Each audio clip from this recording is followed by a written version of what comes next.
Ladies and gentlemen, hello, and welcome to a very special episode of Sherm in the Booth.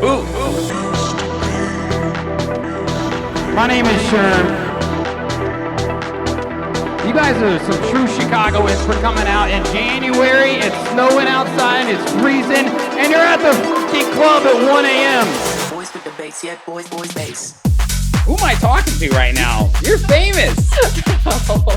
Free food, free drinks, music, girls. Let's go. Do you like it? Cool. If you don't, goodbye. I'm missing the most important part. Boys with the bass,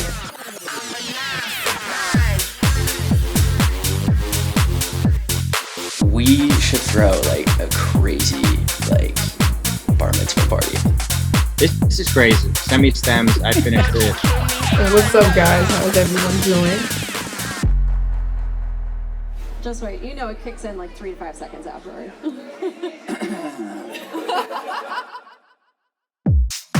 Yo, what's good, everyone, and welcome back to another brand new episode of Sherm in the Booth. I'm, of course, your host, Sherm, and today is Friday, December 9th, 2022, and this is episode 217. Hope everyone is having a great holiday season so far, and that you're ready for one hell of an interview. It is my honor to have the legendary DJ producer LA Riots on for his first Sherm in the Booth. Daniel and I caught up last week and had an amazing conversation that I'm really excited to share with you. In episode 217, we got it all in and started by talking about his journey into music. Daniel has been around the world and has a very unique life story. He was born in New Zealand but grew up in North Carolina and has always loved music. He fell in love with drum and bass and started pursuing a career as a DJ. He eventually made his way out to Los Angeles, where he spent a bulk of his life. LA Riots was born in the early 2000s, and since then he's grown to become a household name in electronic music. We of course talked about his discography, and throughout the interview we touched on the evolution of his sound and how many different foundational influences still play a huge part in his current style. LA Riots has put out music on some of the world's most recognized labels like Dim Mak, Musical Freedom, Realm, Spinnin and Hood Politics, just to name a few. We got the backstory on tracks like House Philosophy, a personal favorite, I Call That Love with Max Styler, and I Promise You, which was so much fun to hear about. Amazing producer. It was also great hearing about what he's up to nowadays. He actually moved to Bali and has taken a different approach to life and music entirely. His only goal is to be happy. He spends most of his days surfing and is living his life to the absolute fullest. He's been in the music industry for a long time. It was refreshing to hear his perspective on what really matters in and outside of the rat race. We also got the backstory on a documentary he's been working on called Amen Brother, which shines a light on a mixed race band called the Winstons, whose track has been sampled by thousands of artists without ever being compensated. Cannot wait for this one to come out. We've been trying to line up this interview for quite some time, and I'm so glad we made it happen. Daniel, thank you so much for making the time to come on, my friend, and I'm looking forward to connecting with you again soon. I think we definitely got to get you back on the podcast. Let's get into it right now so you guys can hear his full story for yourselves. This is episode 217 with LA Riots.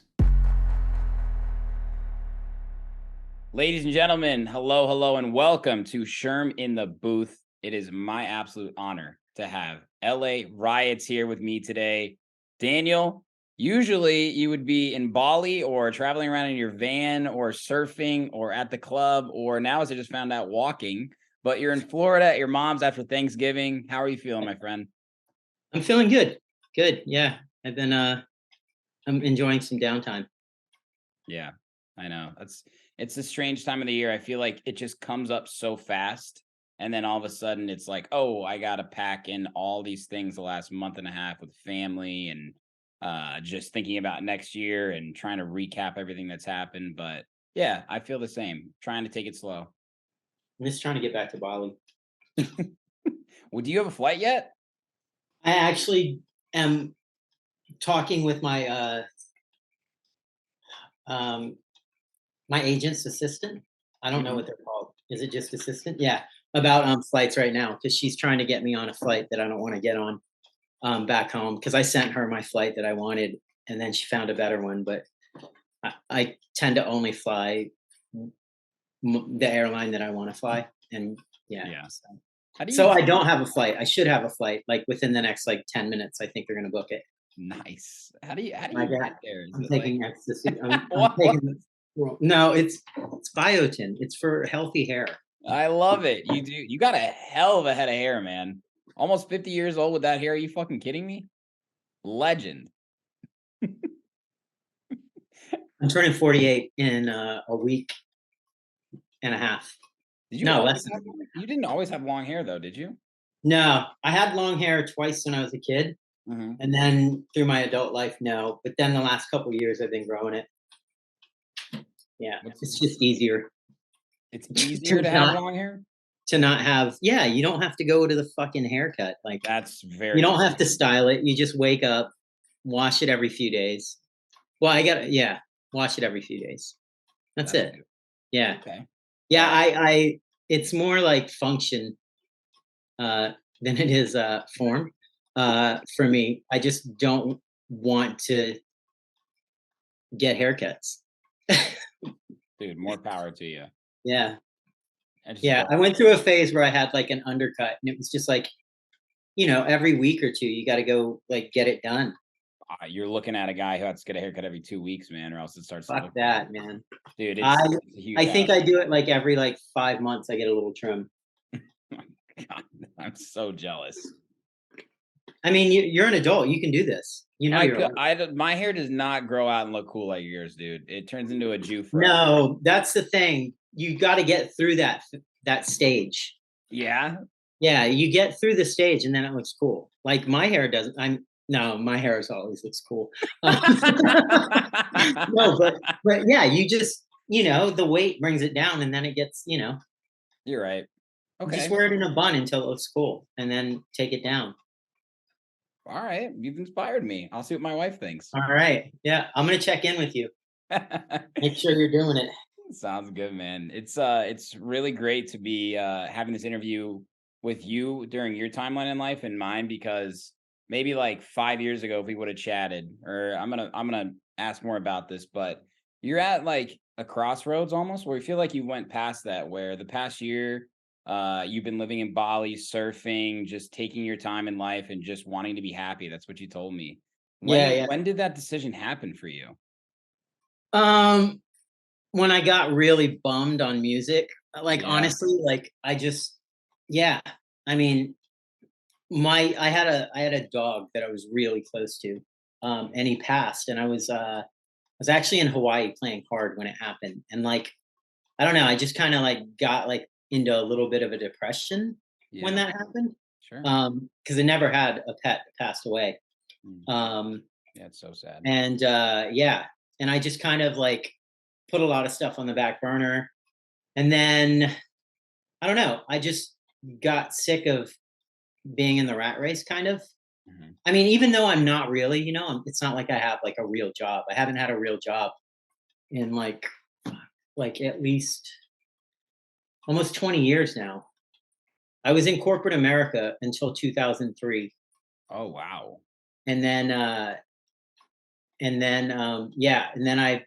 because I was living in North Carolina after college, and I worked through my 20s and mid 20s in corporate America, kind of with an office job. And then 2003 I sold everything and I moved to LA where my brother lived, because I was like, I don't want to be here anymore. Moved to LA, started over. And then that was 2003, started LA Riots 2007. And then I think 2016 is when that happened. And I actually randomly went to, where did I go? I went to New Zealand with Yellow Wolf. Do you know Yellow Wolf? Of course, man. Amazing rapper. I went to, it was random. I went to, because I didn't know the guy. Literally, he came to my house. It was very random. When I was in Hawaii. Okay, I'll tell the story. So I was in Hawaii. Please. I was playing hard. It was the one. Okay, so it was Rez. I think it was Rez and Chami and Destructo, maybe Wax Motif, and me. Yeah. Sick I think lineup. that was it. That was a really odd one too, because they do these single stage kind of festival things, and so outdoors and everything. Yeah. And it was obviously like Chami was the headliner, like, you know. But they put me on last. Like I played and it wasn't like last, like you're playing like at, 4 a.m. last. It was because it was outdoors in Hawaii, which is fairly conservative when it comes to events like that. Like the cops love to fuck with them there. But I think it was over at midnight. And so I played the 11 to midnight slot.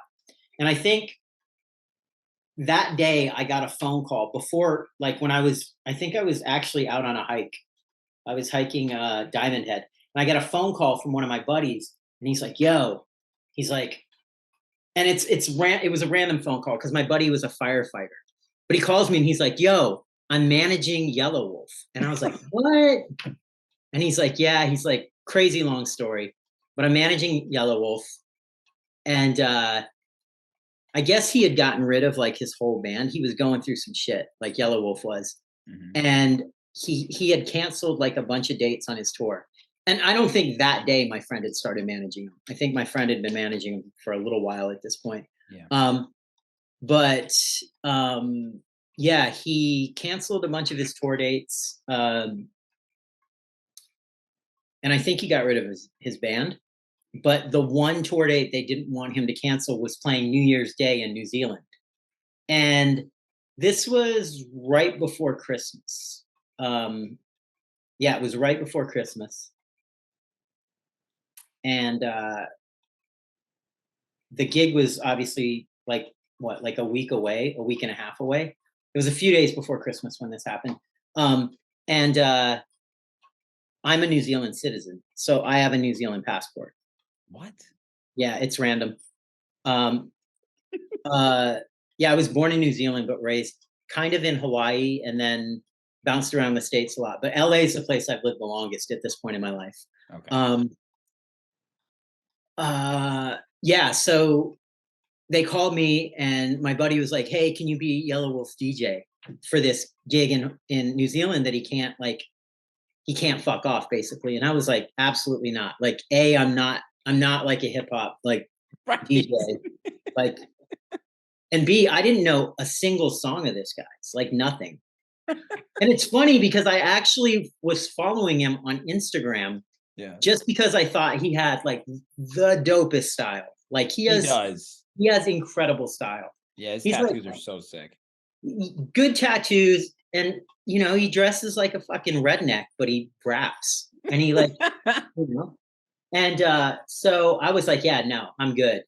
And then my dog passes away the day after I play hard. And so I literally the promoters took me to the airport. I'm crying. Like I'm like just fly back to LA just so I can basically go to the vet and hold my like dead dog, Yeah. And then I think it was like the day after Christmas or something like that. Like my buddy shows up, who's from San Diego, shows up at my house with Yellow Wolf, and they come in my place. And like I had been home a couple days at this point, and like in my house where I'm used to always having my dog with me. So it's just been a pity party for the last few days. Yeah. And like, so, when I said that Yellow Wolf is going through some shit, I think he had gotten like, and I mean, he was pretty public about this, so I don't feel bad about saying it or anything, but he had been put on like I guess it's like the 5150 hold. Like they think you're insane or something like that. I do remember this. It wasn't that. He was just tired of fucking working, like being on the road, and making other people money and all kinds of shit. He had fired his management, fired his team. So it was around that time. And I had kind of seen that all this was going on. And I was like, yeah, that's kind of the reason why I didn't want to go to New Zealand with him. That and like I have no clue like what his music sounds like or anything. Yeah, it's a long trip. But he comes over to my house and he talks to me and he's like really cool. Yeah, we were talking about tattoos. I remember, this is funny. He drops his pants to show me this tattoo on his inner thigh. I was like, it's like really random. I have so many fucking random stories of like people not in the dance music world. Mm-hmm. But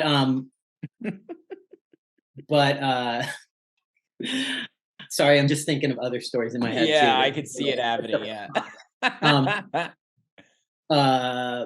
Yeah, and so I was like, yeah, sure, I'll go. Mhm. And so I think it was, I'm pretty sure it was his birthday, like the 29th. And we got on a plane. And when you fly, depending on when you get on the plane, like you can miss a whole day because you cross over like date lines and stuff like that. Yes, yeah.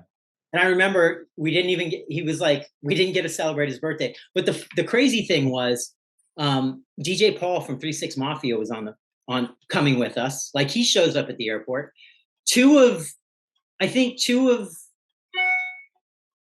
Wolf's friends show up. And then Danny Way was supposed to come, but there was something weird going on with him purchasing like a fucking assault weapon, and he couldn't come there at the time, like because he had to buy this gun, something weird like that. And then yeah, we all flew there. And then So Yellow Wolf convinced you though, because he was just yeah, like, yeah, I need your help. yeah. And I think like we go there, and I'm trying to think if it was like New Year's night, New Year's Eve, or maybe the day before, but we end up going to this town on the North Island to play this festival called Bay Dreams Festival. It's in Mount Maunganui, but we were staying in Taronga, and we took over a club, and I ended up playing that night, and then DJ Paul from 3-6 Mafia is like MCing over my whole set, which was kind of rad.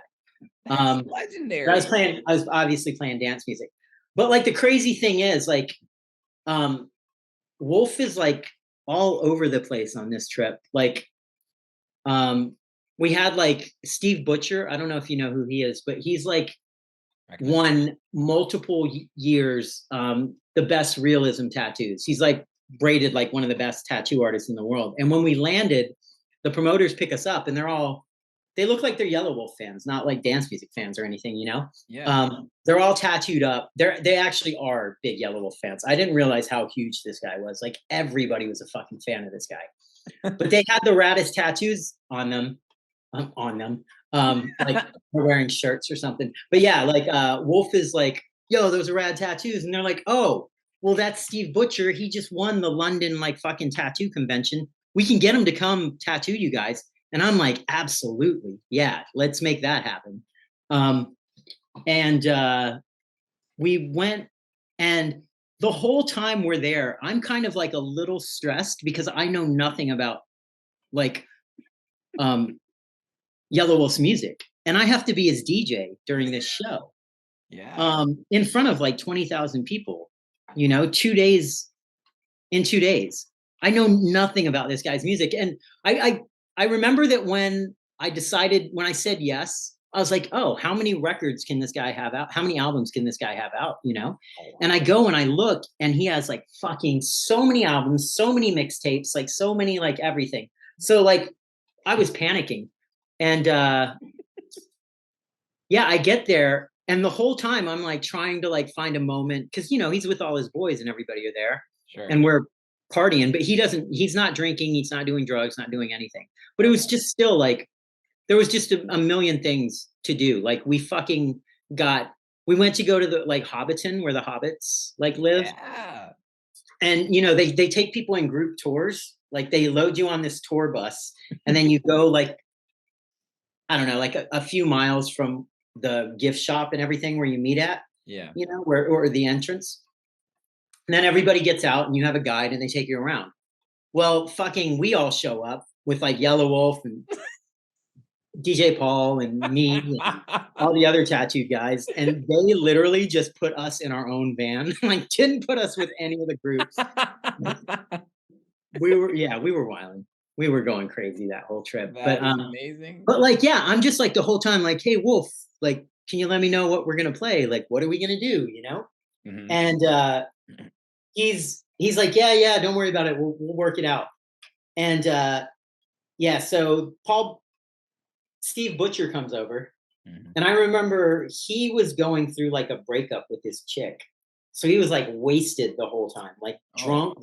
And he's the biggest Yellow Wolf fan. He's all over Yellow Wolf, like trying to like fanboy. And like Wolf is pissed the whole time.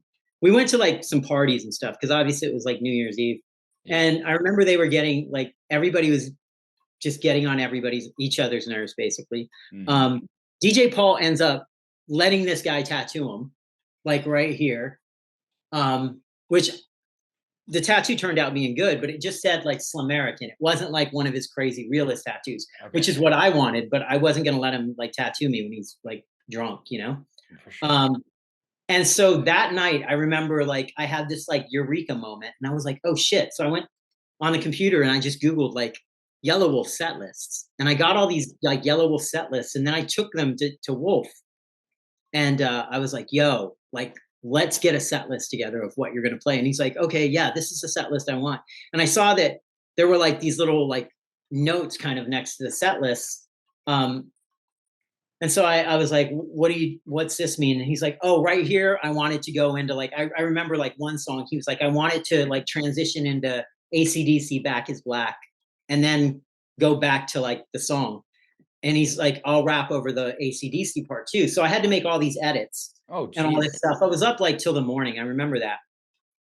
And so when he split from his band, I actually knew the DJ that was his DJ at the time. I'm not going to say his name, but I don't think it was like a good breakup. Yeah. But they ended up getting back together for a little while, I saw. And then now I don't think they're working together anymore. But I think the breakup was bad because Wolf didn't have any of his music. Like he didn't have like stuff. So I had to basically go on to like Amazon Music and buy all of the tracks, which obviously like a lot of rappers, they rap just to the CD, you know, they have like the track running underneath with the full vocal, you know? So they're not lip syncing because they're actually like still performing with the mic on. So that's what I had done. I had gotten all those and I made these edits, and yeah, we went out and played the show and it was great. I remember though, I was like, I ran into like friends backstage and they were all like, what are you doing here? Like, I remember AC Slater and his, well, at that time she wasn't his wife, but Susie was there. And I remember them being like, what are you doing here? And I had been drinking. I don't normally drink. And I was drinking so many beers. Like I was shit faced right before we went on. But I remember them asking why I was there, and they know my dog. Like they were my neighbors, you know? Oh, that's amazing. And I'm like, I just start bawling backstage to them, crying. I was like, oh, Toby passed away. You know, I was like, yeah. So that happened. But I played, it was really good. Set was amazing. And there's actually a video, I'll send it to you. Yes. There's a video on my Instagram where like for the last song, he was like, yo, for the last song, you can like, I want you to go crazy. And I was like, oh, cool, say no more. And so I made this edit of his song Till It's Gone. Yeah. Last song. And like at the end, it does the like, you know, I don't know if it's a banjo or just like I think it's a banjo. Mm-hmm. And then, you know, he does Till It's Gone. Yeah. Till it's gone, till it's gone. And I brought in the DJ Snake remix of, I think it was Killer, or I think it was a DJ Snake Skrillex remix, or maybe it was a Skrillex remix of DJ Snake. Went hard. But I brought that in, faded that into that, and it's like the clip is crazy because you see like Wolf, like he's in front, and you know, there's like, I think it was 18,000 people. Yeah. And he's there, and DJ Paul was on stage with him. Oh, actually, I forgot about this part too.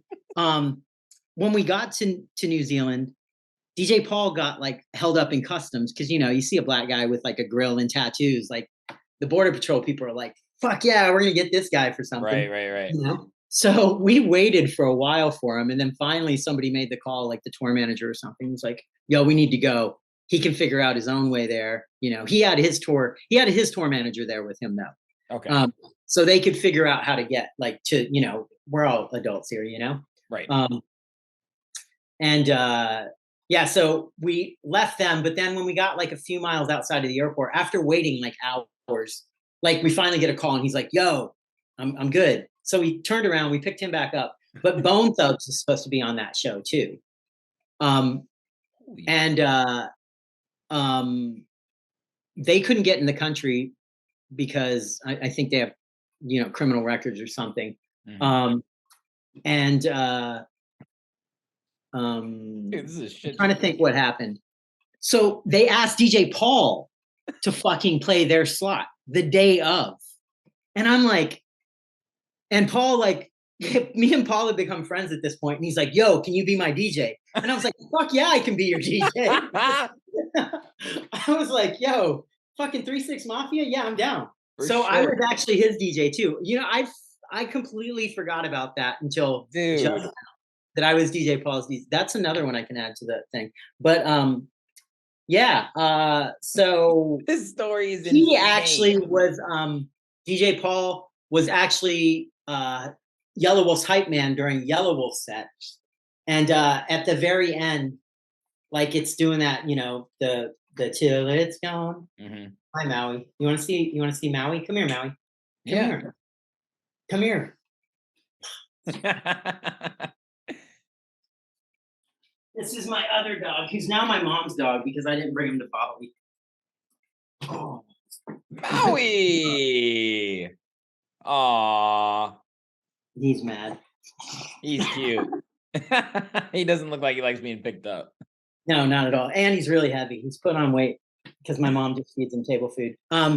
Yeah, so at the end, that's like coming in, and when it's building, like the crowd is going insane. And then it like drops. And I'm gonna send you this video. It's one of the craziest videos. And we just went wild on stage. Like tour managers are stage diving. I remember jumping on my friend who was Yellow Wolf's manager, like jumping on his back and whipping him like he was a horse. Like it was pretty crazy. And then after all of that, when they were saying their goodbyes and stuff, like it was really cool because like Wolf like brings me to the front of the stage. Like he like, you know, thanks like DJ Paul and everything. And then he's like, and one more thing, and he brings me up to the front. He's like, get up here. And I get up there and he basically is like, yo, this is you know, Daniel Riots, because I didn't want them to use LA Riots. Right. And they were like, he is from New Zealand, and like the crowd went nuts. It was really cool. But yeah, that's that story. I got like a whole lot more. I could just sit here and listen to your fucking stories after that one. Yeah. Holy shit. Yeah, that was pretty cool. I did one other show with him, and I remember, this one was really cool actually too. I think it was for Danny Way. He did a couple weeks later. He did like I think it was like a cancer like benefit thing down in San Diego at the Hard Rock. And I had just met Kiara. Do you know her?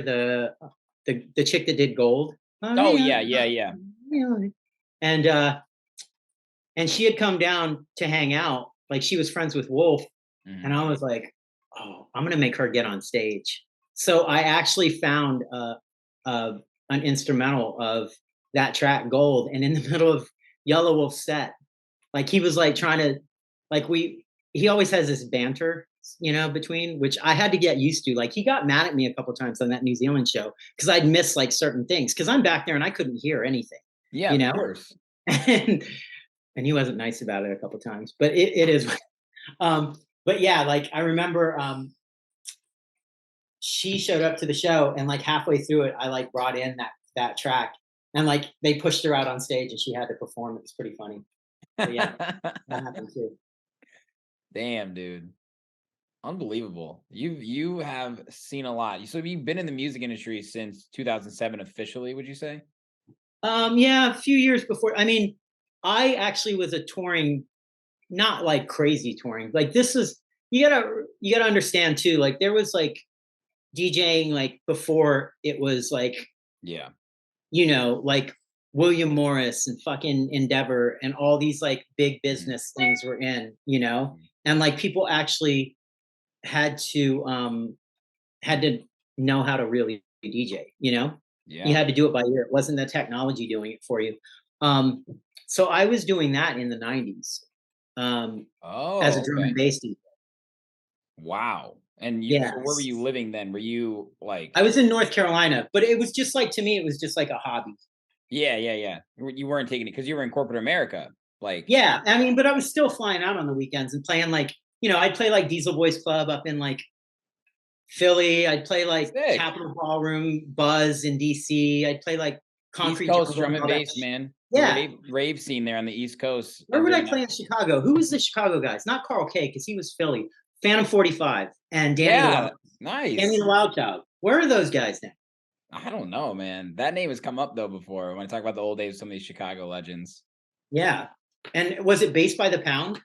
Based by the Pound. By the Pound. I haven't heard that, but I like that. I think they were the big like Chicago drum and bass like promoters. Dude, drum and bass is making such a big resurgence. Like huge. We were in but like cool, like not like cheesy, like really cool shit. Like we were in LA and I went to Complex Con and randomly ran into this girl that I knew. And she was like, "Oh, I'm going to meet up with the Glitch Mob guys for dinner." Like it was her birthday or something. I was like, "Oh shit." And then she started talking to me about the documentary. And then I was like, "Oh, the Glitch Mob guys sample a lot. Like maybe I could get an interview with them." So I like kind of put it out there for her to bring it up to them. And she said, and so she went, and then I'm like sitting in my hotel room, and right at the time that they're, because she told me what time they were going to dinner. Me and Ooh have been friends for a while, and I know Ed from Glitch Mob. But I look on my my Instagram and they started following me. So like the next day I like texted her. I was like, "Yo, Glitch Mob started following me." I was like, "You obviously brought it up to them." And she was like, "Yeah." She's like, "I asked them what the amen was. And they laughed." And I was like, and she was like, "A good way." And I was like, "Oh, that's interesting." And then she told me that they had a new album out. So I put on the new album, and it might be 9 out of 10, but definitely 8 out of 10 of the tracks on that album are amen tracks, like straight up drum and bass, like amazing tracks. So I was like, "Yo, I gotta," so I basically hit her up and she put me on a group chat with all of them. And then literally that day, it was that day I was over at their place, at Ed's place, meeting a bunch of people that were, doing a lot of like music shit in a scene in LA that I'm not even a part of, Yeah. There's like a million different scenes in LA that are all like cool. So true. And so the next day, like we met this girl, Anna Morgan. Do you know her? She's really dope. Met a guy named Kemi. So yeah, the next day, I think because everybody was like high and it was Friendsgiving and everything. But the next day, we actually, before our flight, me and my partner went over to Ed's place and got interviews with all of them. Wow. So they're in it. Yeah, they're in it. Well, Ed's in it. Josh, he was getting tattooed. And I don't know. There's another guy. I don't know. That's the one guy I don't know from Glitch Mob. But he wasn't there. I don't think he's touring with them right now. I don't know the storyline now. It happens. I mean, it's a whole different life when touring gets involved. Yeah. And they're not doing the Blade anymore, that stage setup that they have. So I don't think it's necessary that all of them go on tour. That's true. What's it like for you now, seeing drum and bass really making a resurgence, especially in the US? I mean, when you originally got into it. I mean, as LA Riots, I've made a few drum and bass tracks, You made a lot of drum and bass tracks. Some of like your earliest releases. Yeah. And throughout your whole career too. Like and also like my previous partner, because I've had two partners in LA Riots, both named John. There was John O'Brien and John Pegnato. Okay. And John O'Brien was actually the first US guy signed to LTJ Bookham's label. So that's, and then I was a drum and bass DJ on the East Coast. And John and I, O'Brien and I, sorry, Yeah. knew each other from North Carolina. Like he went to UNC, I went to UNC Greensboro. Mhm. We were in the drum and bass world. It was like a really small, like tight knit, like group of DJs in North Carolina that all just like really pushed each other. It's interesting too, because I feel like a lot of people, you know, A-Track and a lot of people like that, Mastercraft, Yeah. they all like really like my DJ. Like I'm known as like being super technical. Yeah, I remember you telling me that, right? And like I attribute that to like literally learning to DJ in North Carolina, and not having like a lot of exposure to like being able to see DJs on the regular, like up close. So you do vinyl obviously too, right? yeah, So yeah, it was all vinyl, drum and bass like vinyl. we always knew like drum and bass is not like this candy raver. Like I go out and I hear people like fucking train wreck beats and the crowds don't know it and the other DJs don't know it. In drum and bass, you do that, you will get kicked the fuck off the decks. Like, The and fans know. they will boo you. Like, which is how it should be. Like, Yeah. these clowns shouldn't be up there fucking train wrecking. Like, sorry, I'm just Preach. I'm on your team with this. I'm on your team, man. But like, yeah, like DJing is like a lost art, you know, and that's why I like how A-Track was doing this whole hashtag real DJing like thing, you know, like these, like if I can teach you how to DJ in a day and have you playing on a festival stage next to a 5-year-old, like, come on, like it's definitely like not how it used to be. Like you used to actually have to know how to DJ. So yeah, living in North Carolina and then having to go up to places like New York in a scene that like was not forgiving at all. Yeah. Like we already like had like a strike against us because they were like, oh, these country bumpkin dudes like are gonna come up here. And so it's actually funny, like when I learned to DJ, it was not touching the vinyl. Like, I mean, obviously like you bring the first beat in, but then one hand on this pitch control and one hand on this pitch control, and you just literally like you don't touch the vinyl. You didn't, and that's how we learned to DJ. Wow. You know, and you're just talking pure fader, just the pitch control, like 50 to 170 BPM type stuff. Like yeah, like 170-ish. Yeah, that's crazy. What was it difficult to even find records where you guys were growing up, or at least getting into it? Scotty Too Hottie. This guy named Scotty. Actually, I brought him up the other day. I can't remember who. Oh, Ed is from Glitch Mob. Is from Boston. There's I mean, there were places you could get records from, but then New York, Breakbeat Science was obviously like they had everything on lock. DB and Dara. But there was a place in Boston called Forefront Records, and the guy that ran Forefront was named Scotty, and the other guy that ran it with him was Benny, but Scotty was a fucking salesman. And this is before the internet, was like good and people were putting tracks. Like now you can just fucking cruise in your underwear and like, oh, what's the top 10 and download it, Yeah, which is actually what most people do, I feel like. But yeah, I would call and he would like, and this is drum and bass, like you don't hear a bass on a phone, so it's just drums. And he'd play the records and he'd like put the phone up to the speaker, and like sound effect in it, like, oh, you hear that? It's like dirty, bro. And it's just like, yeah, give it to me. And then the record would show up at my house and I'd be like, this is shit. Like I'd order like, and these are imports too. So it's not like, it's just like an A and a B side. And that's like, what, $12, Yeah, like, yeah. It's not like now where you're paying like 99 cents for fucking tunes and you get to listen to them on your home system. So I had so many shit records is the moral of that story. That's something that comes up all the time because I always love asking people who started on vinyl, like that tangible aspect of going to the record store and listening. Like, have you heard of Ghetto Blaster before? Yeah, digging. Yeah. So Paul told me this great story. He lived in Chicago. And he worked at a record store, and some Chicago house music record came in from this up-and-coming producer that he knew was so dope. And he bought all 35 records. He knew that they were the only record store that had them. Bought every single one, and hid the rest of them in his basement and used a Sharpie to black out the entire record and was DJing, and everybody was asking him for the record, right? And nowadays, like for my generation, like what is that tangible aspect for us? I don't know. Like it's nowadays, just you just Shazam it in the club and then literally go to Beatport in the club and add it to your cart in the club. dude, I know. Like there's no digging anymore.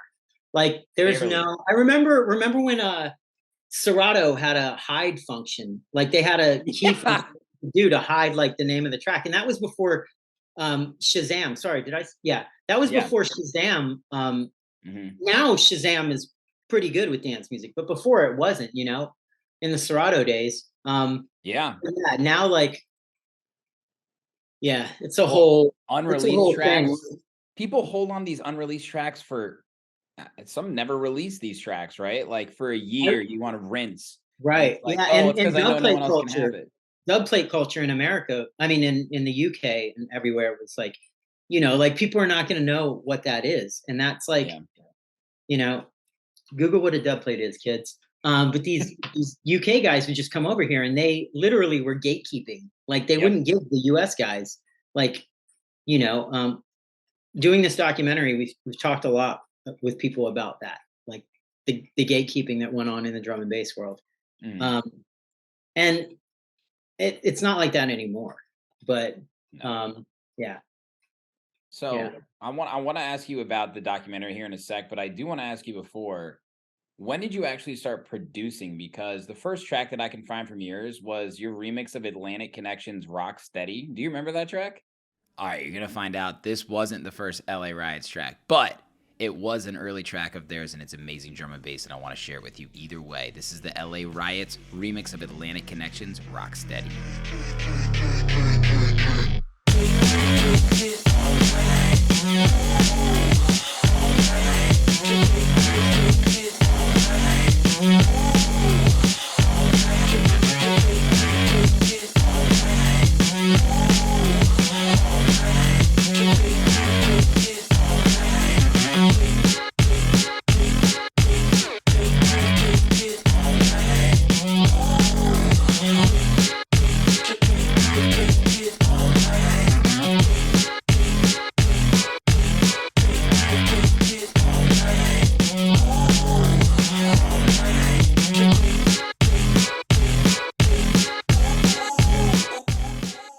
That was a drum and bass track. That is a sick track, dude. I downloaded that right away. Like I was like, damn, this stands the test of time. It's so dope. He's actually from North Carolina too. Really? Now he lives in Columbia. Atlantic Connection makes sense. Like how did you get from, I guess, the corporate America Daniel to I'm at LA Riots, I'm gonna be a drum and bass producer? Was there like a moment? Oh no. So we weren't doing the drum and bass stuff as LA Riots. We just happened to do like we've done like 3 or 4 drum and bass tracks. But yeah, like our first track was Scanners. Low Life. Yeah, Scanners Low Life. And then after that, I want to say maybe it was the Ting Tings. That's not my name. And then what was Crime Wave? What is that band from Toronto?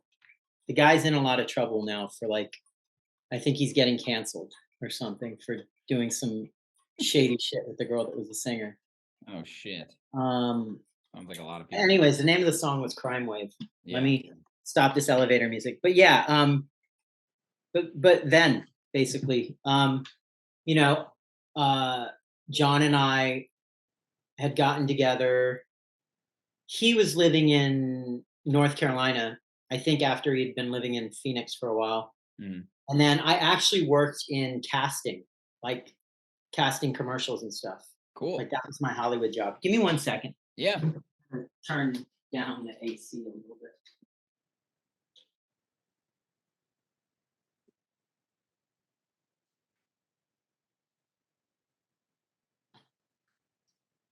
Sorry. Yeah, but he moved down to over to LA and we started LA Riots. It was kind of a joke when we started it. That's why, like, Facts, I hate the fucking name, but Really? yeah, hate the name. But it was kind of like we did that track for Steve Aoki for the Scanners Low Life. It was like, I was going out in LA and they were doing all these nights, Steve and another guy named Frankie Chan. Yeah. So they were doing all these nights. Like I think Tuesdays at Cinespace was, I think, a night called Fuck Yes or Fuck Yeah. I think it was called Fuck Yes or Fuck Yeah. Anyways, Yeah. and I would hang out with all these dudes, and I don't want to say they were bad DJs. You've already. They were really bad DJs back then. But it was like, that was like when the whole indie electro thing was going on. We were playing like fucking, like a rap record over like a dance record, For sure, man. And it was just really fun. And so I was going out to those and I started DJing at a night. I remember I made a mix CD and gave it to a promoter. And I think he was like, "Oh, you're the first person that's ever given me like a mix to like try to be a DJ like at my night." And I was like, "Oh, weird." And then he put me on. There you go. Yeah. Yeah, it was like, it wasn't like, "Oh, how many Instagram followers do you have?" Cool, you're on. Show me your tits.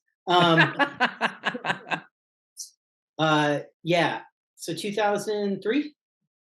And we made this track, and it was like, that was back when Steve would put like 20 remixes of one song on a maxi single. Which is. Am I taking another one of these biotins? Here. Sorry. Trying to go to hair. There you go. So turned the track in. Steve was like, "Oh, you can do this remix for this band, the Scanners. If it's good, we'll include it on this maxi single as basically the last track." Mhm. Did the remix, turned it in, and he was like, "Oh shit."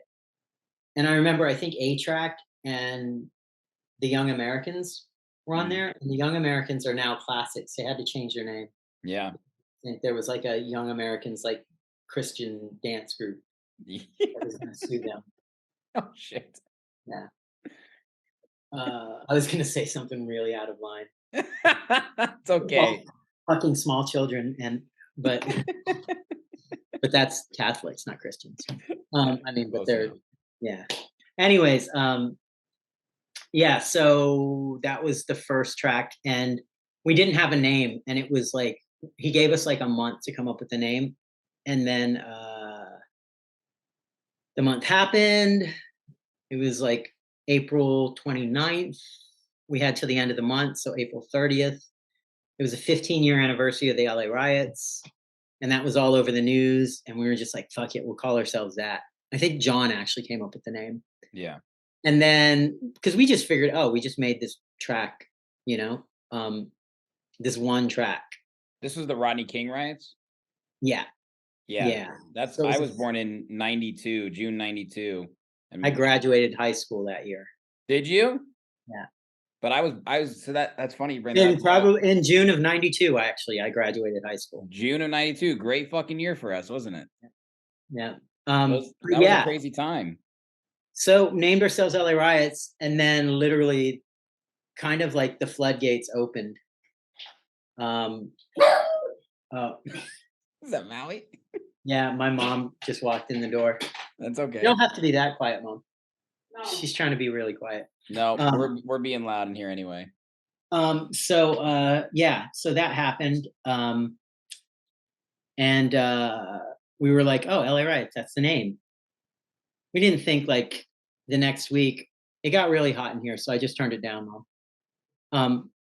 The next week, like all of the label A&Rs from like fucking Warner Brothers and everybody were hitting us up to do remixes, and we did like something for like Kylie Minogue, and yeah, I saw that. We're supposed to do something for The Cure, and a bunch of stuff. Yeah, so it kind of stuck. And then before too long, we were touring the world, and it was too late to be like, "Oh, we need to change the name." So Yeah. And then obviously, like, I didn't think like, fuck, like 15 years later, I'd still be doing it. Mm-hmm. It happened really quickly then, didn't it? Yeah. But I mean, there wasn't a lot of, it wasn't saturated like it is now. No, like it felt fresh, probably, Yeah. right? 1 second. Yeah.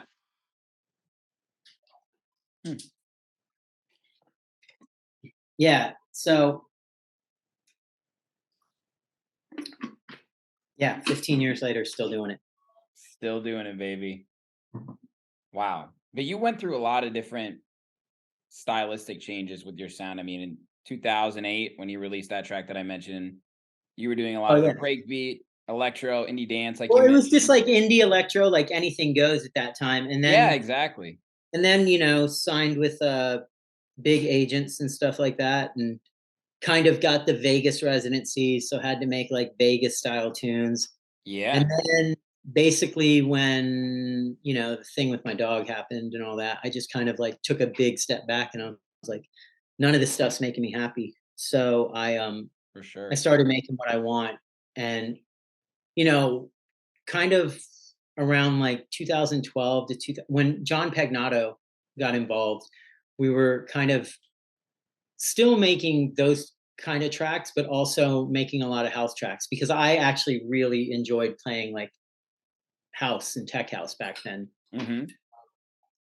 And so we were making a lot of that stuff, and we were signed to a record deal with Fool's Gold, A-Trax label. Hell yeah. And then, once I went through that and that whole thing, I just was like, you know what, I'm just not going to make that style of music anymore. And now I make what I make, and I've been making the same style for, I don't know, at least like the last like 6 or 7 years. Yeah, for sure. It's really cool. And I know Max Styler. We talked about you a lot when I Oh interviewed yeah, him. love Um, Max. he's the Kid's man. is Such a having a talented guy. moment. He's having a fucking moment. I love it. I hope it's going to continue to go well for him because he's always had the talent. But Yeah. you, like him, you were releasing on Musical Freedom, Dim Mak, Bygore, tracks like Big Room, right? And then you come into this house world where you had made all these other types of music, but then you really start to lean into what you're talking about right now, like tracks that you love to make. And now, Yeah. just so recently, you've gone into this like more minimal stuff, but you're kind of doing whatever right now, as you mentioned. But is it like is it challenging for you to try and find new levels of creativity, or is it more fun, or like where are you at mentally with music right now when you're making new stuff? Um, I don't really know. I mean, I'm just making stuff that makes me happy. Yeah, absolutely. I think that's a good answer. I feel like the stuff that I was making before, when I wasn't making the big room stuff, I feel like it was good. Yeah. Big room stuff doesn't have a shelf life. I just want to make stuff that I'll be able to play 10 years from now, And I don't play any of the old stuff. No way. Yeah. Yeah, so I just want to be able to like be happy with what I'm making and play it, yeah, 10 years from now, 20 years from now. Hopefully I still won't be doing this, but hopefully I'll just be full timing it on the beach, but we'll see. Well, a track of yours that I believe will stand the test of time is House Philosophy on In Oh Rotation. yeah. That was our first like big, like kind of houseier signing. I know you guys are going to love this one. It's my favorite LA Riots track, and it's called House Philosophy on In Rotation. Things I love about this current house.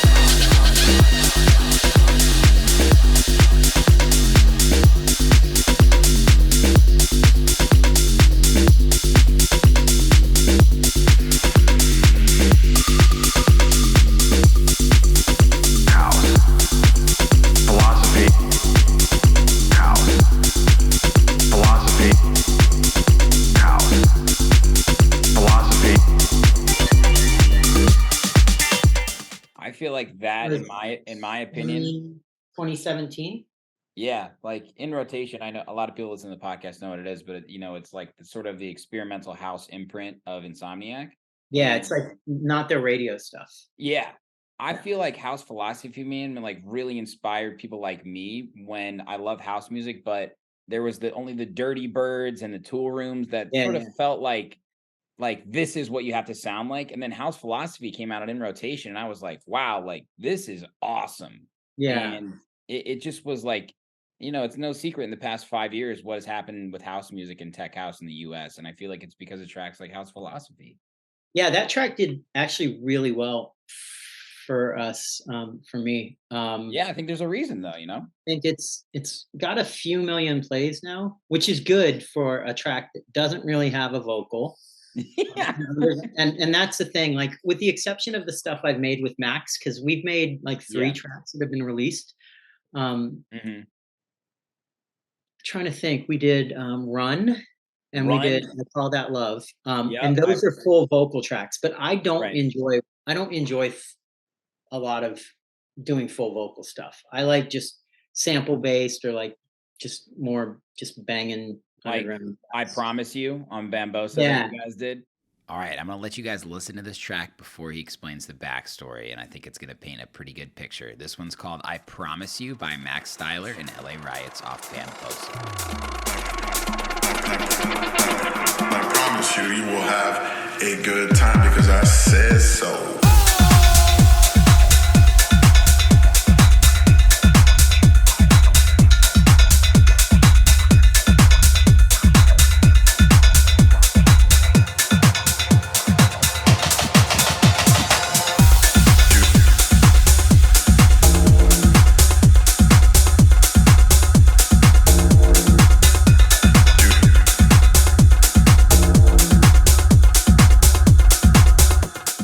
So it's interesting because I Promise You is a vocal from Harry Romero. Do you know that story? Did he tell you that? No, we didn't get too much in that one. We talked a lot about Run, actually, because I really like that track too. Oh yeah, I love that. I actually, the first time I heard it, I was like, who is this guy? And he's like, oh, it's fucking Brooks just pitched down. I was like, oh, cool.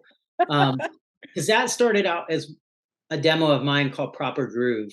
It's interesting because I Call That Love started out as one of his tracks, and they sent it to me, and it was like a 4-minute houseier track, houseier break. And then I took that track and made it 8 minutes and 15 seconds long and really dark kind of. And then I sent it back to our manager, and I was like, you're probably not going to like this. But, and I think because I've been in the scene so long, like I can be like, but. Yeah. I was like, I'm not changing it. And I was like, if Max doesn't like it, we'll just call it the remix. And I didn't think Max was going to like, I didn't think anybody was going to like an 8-minute, 15-second long track. And Max loved it. And then Gorgon City loved it. Well, let's see if you guys love it too. This one's called I Call That Love by Max Styler and LA Riots featuring Laura White.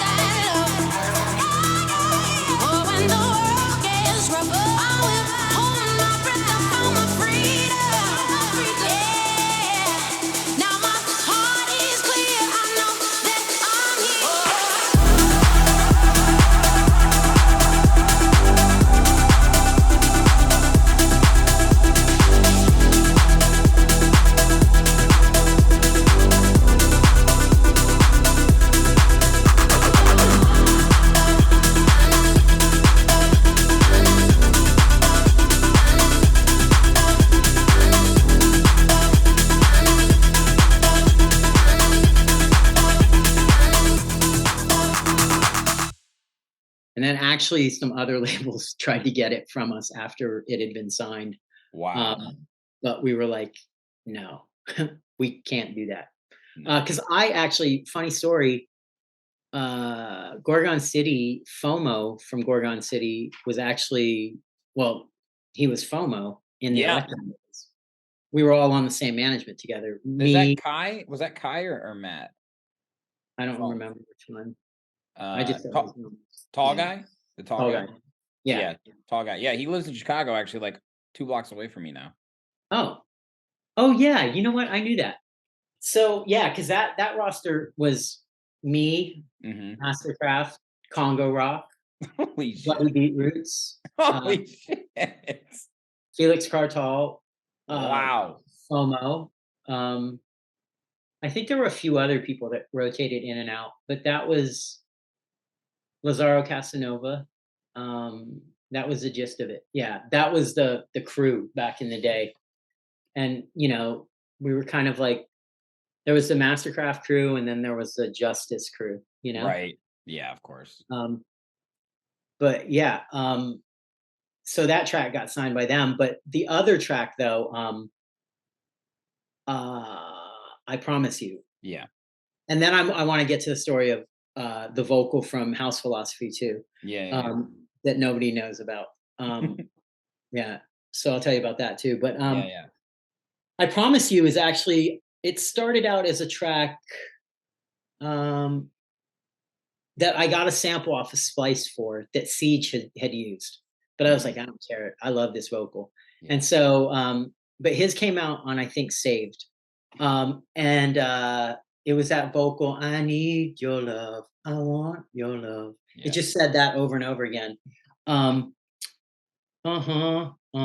right. I need your, something like that. Yeah.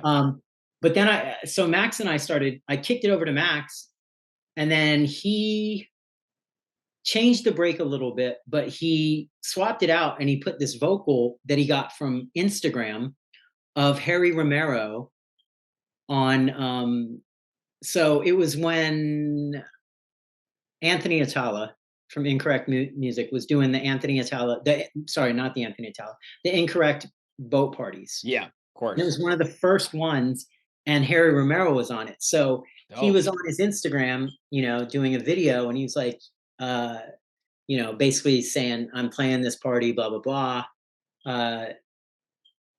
And he ended the video with, I know you're going to, I promise you, you're going to have a good time because I said so. And then the video ends. And then Max basically took that and put it in. And then I sent that to, because I had signed a couple tracks to Circus at that point. Yusef. Yeah. So I sent it to Yusef.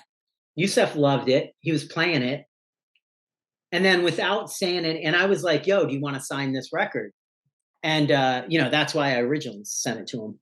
But I feel like and he knew the story of where the vocal came from. So just one day I got this random email that Yusef had written to Harry Romero. And he was like, yo, Harry, I just played this on Saturday. It went off. You should sign it. And Harry was like, okay.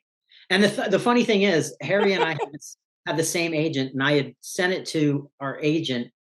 Well, we have the same agency. He has a different agent, but I have a relationship with that agent as well. I sent it to that agent, and I was like, can you send this to Harry Romero? I want him to sign it. Yeah. And, you know, it's different when Yusef sends it to you. You're going to listen to it. When Yusef tells you you're going to sign it, you're going to sign it. And he signed it. Holy shit, that's awesome. But House Philosophy, actually, when that came out, that was the #1 track on Beatport in rotation for 1 year straight. And it remained on their chart for 2 years, because once it gets to 1 year, the months start falling off. Right. And even up until 24 months, it was still on the charts, meaning that it's still the last months of it. You know what I'm saying? Like the initial crazy had fallen off, and it was still, that vocal is from, and if you remember, it goes, my philosophy is the new house has to have at least all of the things I love about this current house. Yeah. That's the vocal. That vocal came from an episode of some TV show on home HGTV where they flip houses. Oh my God. I mean, think about it. The guy's like, it makes sense. My philosophy is the new house. And then we, you know, obviously just kind of made the cadence different. Took out some pauses, added some, and now it goes, my philosophy is the new house has to have at least all the things I love about this current house, things I love about this current house, things I love about, and we just wash that out with reverb, repeat it. And then is like a Native American chant that we got from Slice. And then house philosophy, we just chopped that up for not even the main breakdown. It doesn't say house philosophy until the last breakdown. Yeah. And that song was like 7 minutes long, 6 minutes long. I like long songs. I like longer tracks. Me too. I actually haven't played that one in a while, but I realized why, because when we made that one, we were so used to making big room tracks where the bass line doesn't come in until after the breakdown. Yep. And so first couple of house tracks we made like that. And the thing is with me, like I like mixing for like 3 or 4 minutes, like, so I'll mix and then I'll drop from the drum and bass days. I'll drop the breakdowns over each other and then have the bass lines or the breaks or the drops drop on top of each other. Yeah. So I would have no problem mixing stuff that way. But as more of the EDM guys are coming over to electronic music, to tech house and everything, they're making shorter tracks and getting straight to the point with the bass lines, which I like. I like the straight to the point part. I don't like the how short the tracks are though. It's just like 2 drops like usually. Too much too quickly. You don't let it like breathe. Spotify radio edit better be under 3 minutes type shit, right? Yeah. 3 minutes 20 is actually what a radio edit is supposed to be. Oh, really? Yeah, 3:20. I just put out a track on Friday and I had to do a radio for it. Sometimes I'll put out tracks and I'll be like, yeah, I'm not doing a radio edit. I love that. I love that, man. Yeah, because it's not a radio track, Yes. Yep. Like when I do the tracks for Circus, which is like Circus is one of the like, that's like for a lot of people, that's a bucket list, like tastemaker label, Absolutely. Like I'm not making a vocally. I mean, they do have amazing vocal tracks, and I'm sure those tracks need radio edits, but like the stuff I'm making for them is not like radio edit stuff. Yeah, I mean, you're making that for the fans of that music who don't really care. They want to hear the whole song. Yeah, I remember at one time I put something out on what label? Fuck, Miguel Bastida's label. I forget what that is. It's out of Spain. But yeah, my manager, remember my manager hit them up. When's this coming out on Spotify? And I was like, nobody cares. Like back in those days, like this was like 5 years ago, nobody really put it on Spotify. Now everybody's like, that's where all the metrics come from. It's frustrating, man. Yeah. Yeah, it's hard to keep up, and I don't keep up anymore. I really don't. Like, I mean, up until this last month, I would post on Instagram 5 times a year. And now I've been playing good shows and just feeling good about myself. So I've been putting up more content of me like actually DJing. I know, I noticed that. Records, yeah. Because I'm trying to, fuck with the algorithm a lot. But like it's actually really good because like even though I'm not in the algorithm, like I'll still get like 70, 80 comments on stuff. When you don't post a lot, right? And I don't post a lot. Now I've posted, I think 3 or 4 times in the last month. I'm trying to, and I just posted on Friday. I think I just posted on Friday, and I have to post again this week because I had a release come out on Friday that I didn't post for because I posted the extended preview of the documentary. Yeah. That's the thing too. We have to like, I am in the content game, obviously. But I rang myself dry, like just thinking I got to be in the algorithm. I got to do this. And then the second I take a break and come back, I get more engagement. And it's like, I want to be above the algorithm almost. Like if I'm a fan, like you probably respect that artist or your friend or whoever it is taking some time for themselves. And then when they're ready to come back, what they're putting out is like what they're excited about. And that's how I feel right now. That's where I'm at. I'm so frustrated seeing these fucking people on my timeline that like do these skits. Like, sorry, but like there's some people that like you can tell that it's just not. They're just trying to like they're in some board meeting with their fucking manager, and they're like, you gotta come like get some content. You need to maybe run around like and fucking put a dildo on your forehead. It's not them. That's like the fine line that like Yeah, no, and it's not. And it's just like if I run into you, I don't want to hang out with you anymore. Like, but I don't want to unfollow you either because then because that's the worst of all. somebody unfollows me, I don't hang out with them in real life.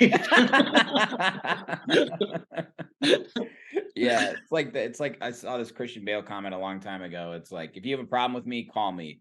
If you don't have my number, then I don't care. Right? Yeah, Like, exactly. yeah, Like, you can't matter to me. You can't worry about everybody else's opinion. It's just too much to deal with, man. And it's why like I don't know, today as an artist is there's so much opportunity with social media, but it's also very it's just, draining. I was going through Beatport last night gigging. There's just too much good fucking music. Like, yeah, there's so much.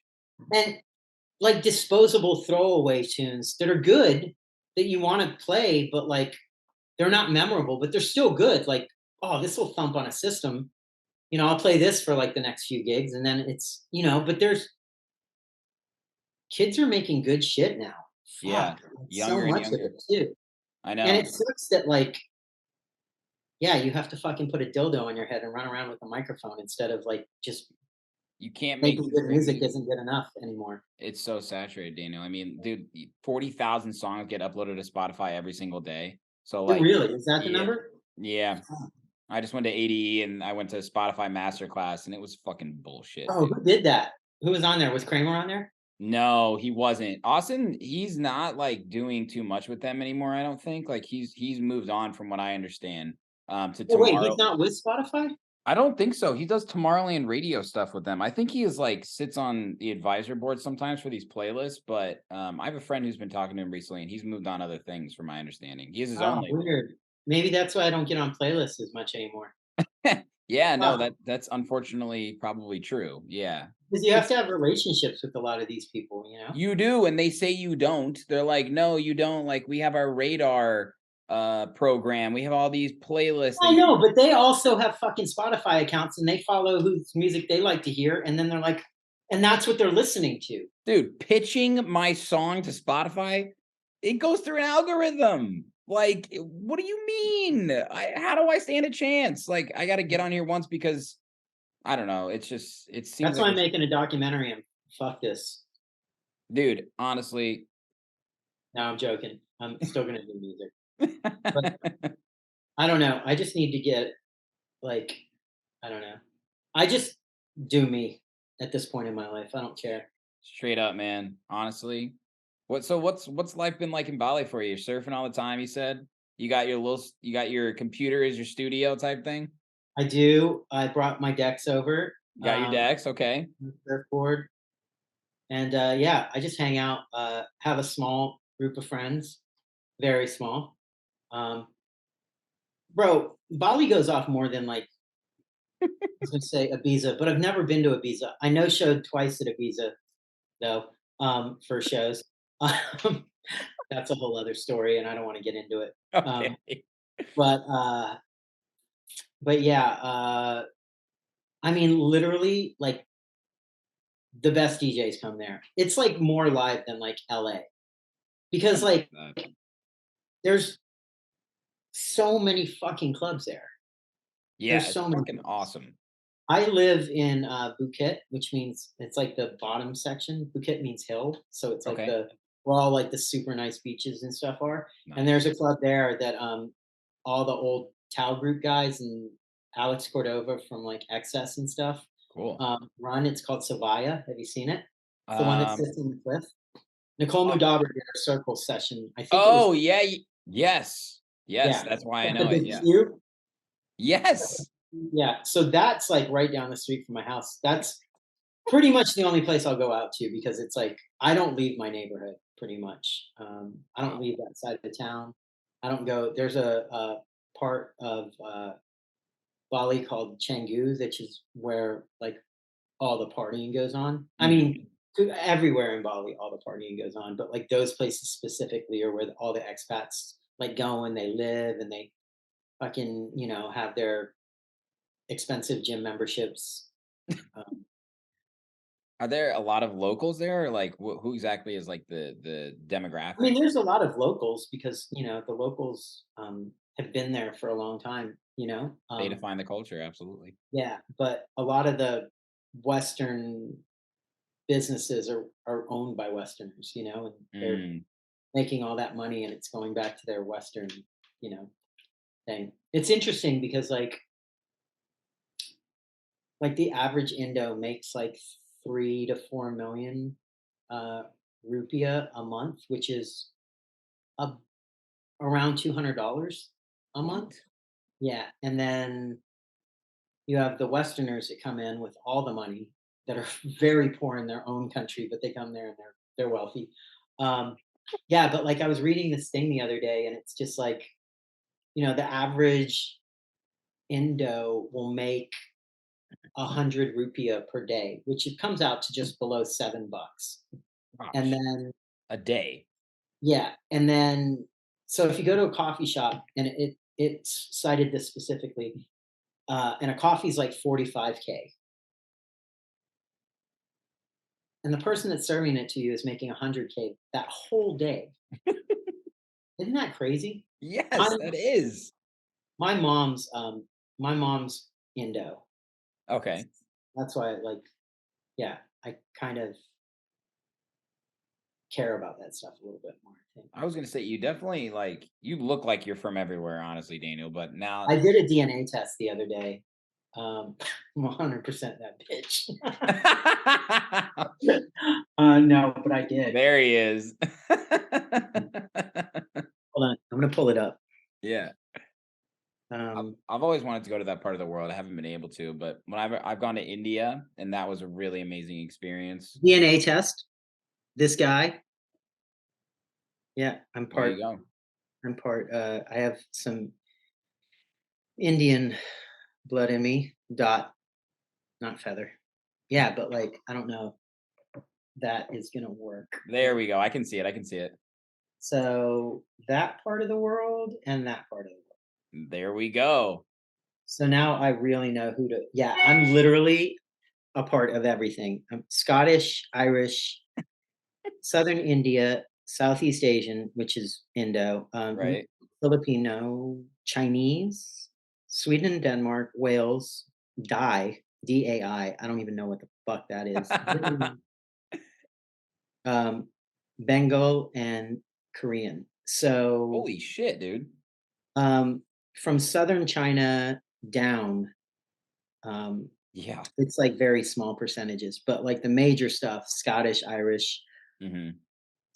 uh, southern India, Asia, and Southeast Asia, which is Malaysia and Indonesia, and northern Philippines are what I am a majority of. But all this is like I just got this like a year within the last year.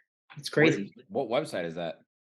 That's ancestry.com, which I think now it's Ancestry.com. called DNA. Ancestry DNA. I'm gonna do that. I've been hearing Love about your that. mouth. Yeah, it's crazy. It's like so inexpensive, but it changes all the time.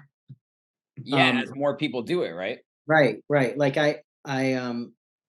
yeah, because the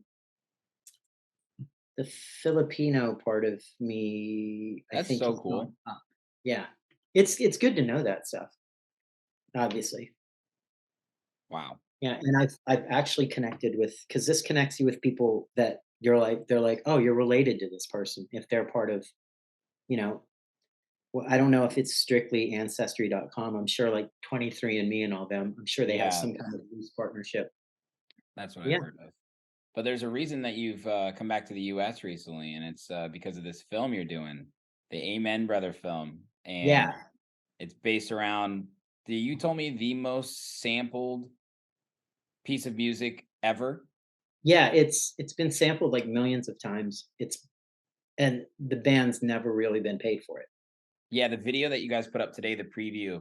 I was so glad you put that up today because I don't know why it never clicked for me, but at the end of that Lady Gaga song with Elton John, it's Oh just yeah. straight drum and bass breakdown, and it's Yeah, so yeah. sick. Yeah. And I was like, that's what it is. And then all the other songs. So I want to hear all about it, man, because it really is amazing and it's super interesting. Yeah, I was watching TV last night, and a Sonic the Hedgehog commercial came on. Had that break. Was watching like Discovery Channel or whatever, and one of those crime show commercials came on. Had that break. Oh my God. I mean, it's about a 7-second drum sample solo break from a song in 1969 by a mixed race band called the Winstons, Mhm. and that went on to be like one of the foundations of hip hop and electronic music. Um, yeah, and the band's just never been paid for it. Um, They still around? Or are they still alive? no, only one member's alive. The Okay. drummer, GC Coleman, passed in 2006. Okay. But like, there's a lot of like, just like, we have a lot of like aha moments in the documentary. I mean, there's tons of like videos on YouTube and stuff that have millions of plays about the Yeah. Amen break, but like nobody really like tells the true story, and a lot of them get it wrong. Mhm. Um, but they don't talk about the man. And like it's to a point where like if you Google GC Coleman or you Google Amen break, or sorry, the Winstons, um, some other like mixed race band, or sorry, no, it's not even a mixed race band. It legit is like two other black guys come up that aren't even in the band. What the fuck? Yeah. Um, So you're on a mission. yeah, yeah, it's like trying to right a wrong pretty much. But like we have a lot of like, the narrative is that he died without ever knowing about his contribution to modern music. Yeah. Um, and the thing is, like, even in the preview that we put up, I put on my Instagram last week. Mhm. But we have an Instagram for the film called Amen Brother Film, and then amenbrotherfilm.com Mhm. also has it up. But yeah, like uh, Questlove's in it, Goldie, a bunch of people, and they talk about how he had no idea about this before he died. Like he had no clue. Um, and the thing is, like, we have the phone call where he was actually told by James Brown's manager, like, about his drum break, because they happened to be recording a documentary on James Brown's manager when he called GC Coleman because they were friends. Yeah. And yeah, it's going to be in the film. Part of it's on the in the preview, but we have just a lot of like, we talk about the fact that the band broke up because this certain member of the band went behind their back and tried to get all the money. Um, and the interesting thing about the break is that it was recorded in 1969 and nobody's ever been able to recreate it. Like no, like now if you want reverb or whatever, you just turn a little dial, Yep. But they, even with everything, all the technology we have today, nobody can make that break again. That's unbelievable. Yeah. So it's got some legs on it. When we were in LA, we just interviewed King Britt, Philly. Yep. We interviewed uh, Photech. That was a big one. Yep. Who has offered to score the film, which is big because that guy's like scoring big Hollywood films now and has been for the last like 20 years. But he's just like, this story needs to be told. And it's cool because when we put it up too, um, we put up the trailer like a month and a half ago, and like Eats Everything and like Mark from Four Hero and Goldie and all these people. Goldie's actually in the film, but the other guys, like, they all posted it to their Instagrams without, like, we have no connection to them. They just were like, you Hell know, yeah. this even Eats Everything was like, this film needs to be made. Like, Yeah. all these people are like, true music heads are like really behind it. So yeah, we're Amazing. we're still getting interviews for it, but yeah, we put up like a 13-minute preview. Um, and it's my good friend that I grew up with, not really grew up with, but like around 95, we started DJing together, learning to DJ. What's his name? Joseph Spate. He goes by Proto J. Shout out Joseph. That's amazing. Yeah, he's like, it's kind of been incredible because I haven't been on the road like getting interviews and stuff. I'm more of like, feel like a facilitator, Sure. producer. You know, oh, you want to talk to this person? Like, I can get you to them, you know? Yeah. Uh, and yeah, I sat in on the interviews, and yeah, it's going to be really good. Like, he knows more about that break than anybody, like nerd Joseph. stuff. So Yeah. he's conducting. So it's a documentary. Is it shot like in a unique style, or is it just like interview, B-roll? Like, how are you guys going about the actual production process? Well, we haven't gotten to that because we've edited all on our own, but Wow. we took meetings with people. But I will say this, if you watch the documentary, like a lot of people that are like filmmakers and people in the industry, they've all commented, they were like, yo, this is edited really cool. Like, Yeah. That's why I um, asked, because it is cool. Because you guys yeah, aren't experts, right? Like, it's done no, authentically. no, I remember, so like 2 years ago, I was flying in to the US for some shows. And like I said, I've known Joseph like almost 30 years now. Hmm. And he was always telling me about this film he was going to make. And I think he started working on it, like hardcore working out on it around 2016 or 2017. And so around 2020, he sent it to me when I was on a layover. And I don't know. Sometimes, you know, when your friends are like, "Hey, I'm doing this, blah blah blah," and you're just like, "Yeah, whatever." Yeah. You know, this is not film. You know, Absolutely. Yeah. but I watched this footage. I think he sent me like 30 minutes of footage of this really badly pieced together, like kind of like extended clip thing that he did. Mm. And I was like, all right, I'll watch it. So I was on a layover at JFK, and I watched it, and I literally called him back and I was like, bro, I'm coming there. Like, and I just booked a flight and I went straight there. And I was there for a week, and we just watched a lot of music documentaries, talked about like how we wanted to edit it, talked about the story, talked about, because you know there's so much more to this story than just like the drum break. There's also like the fact that they were a mixed race band in like 1969.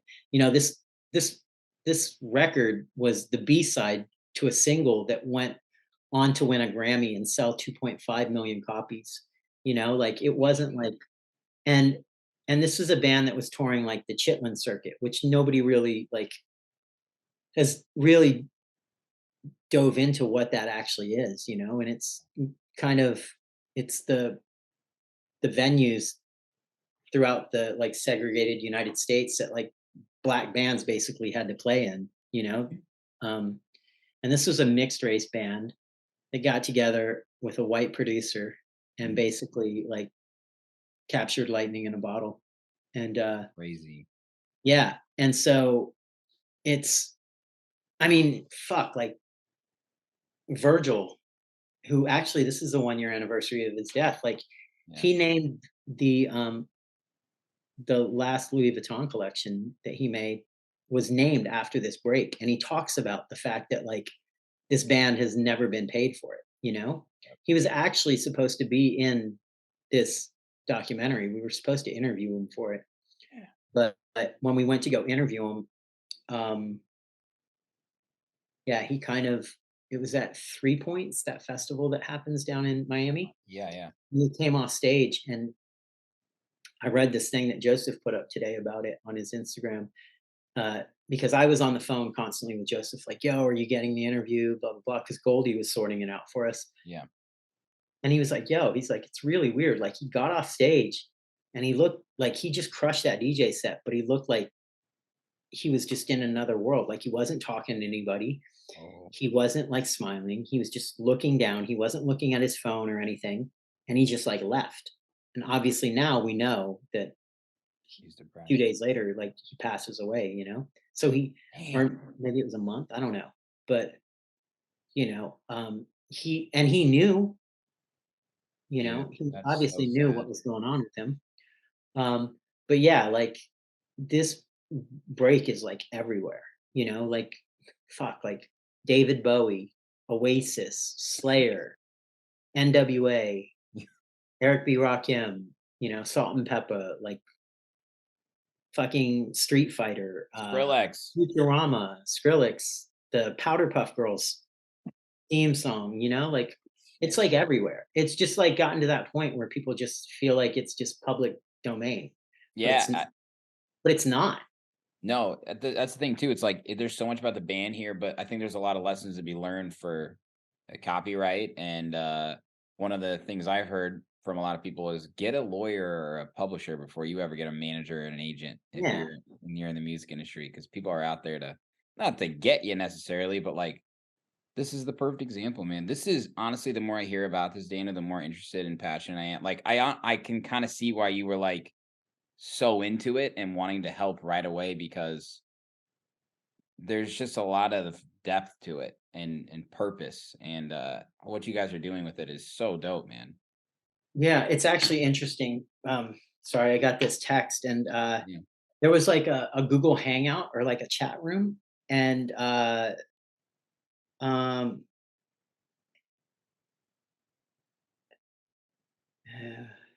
yeah, it's just talking about how on this Google Hangout, um, Virgil and Goldie were um,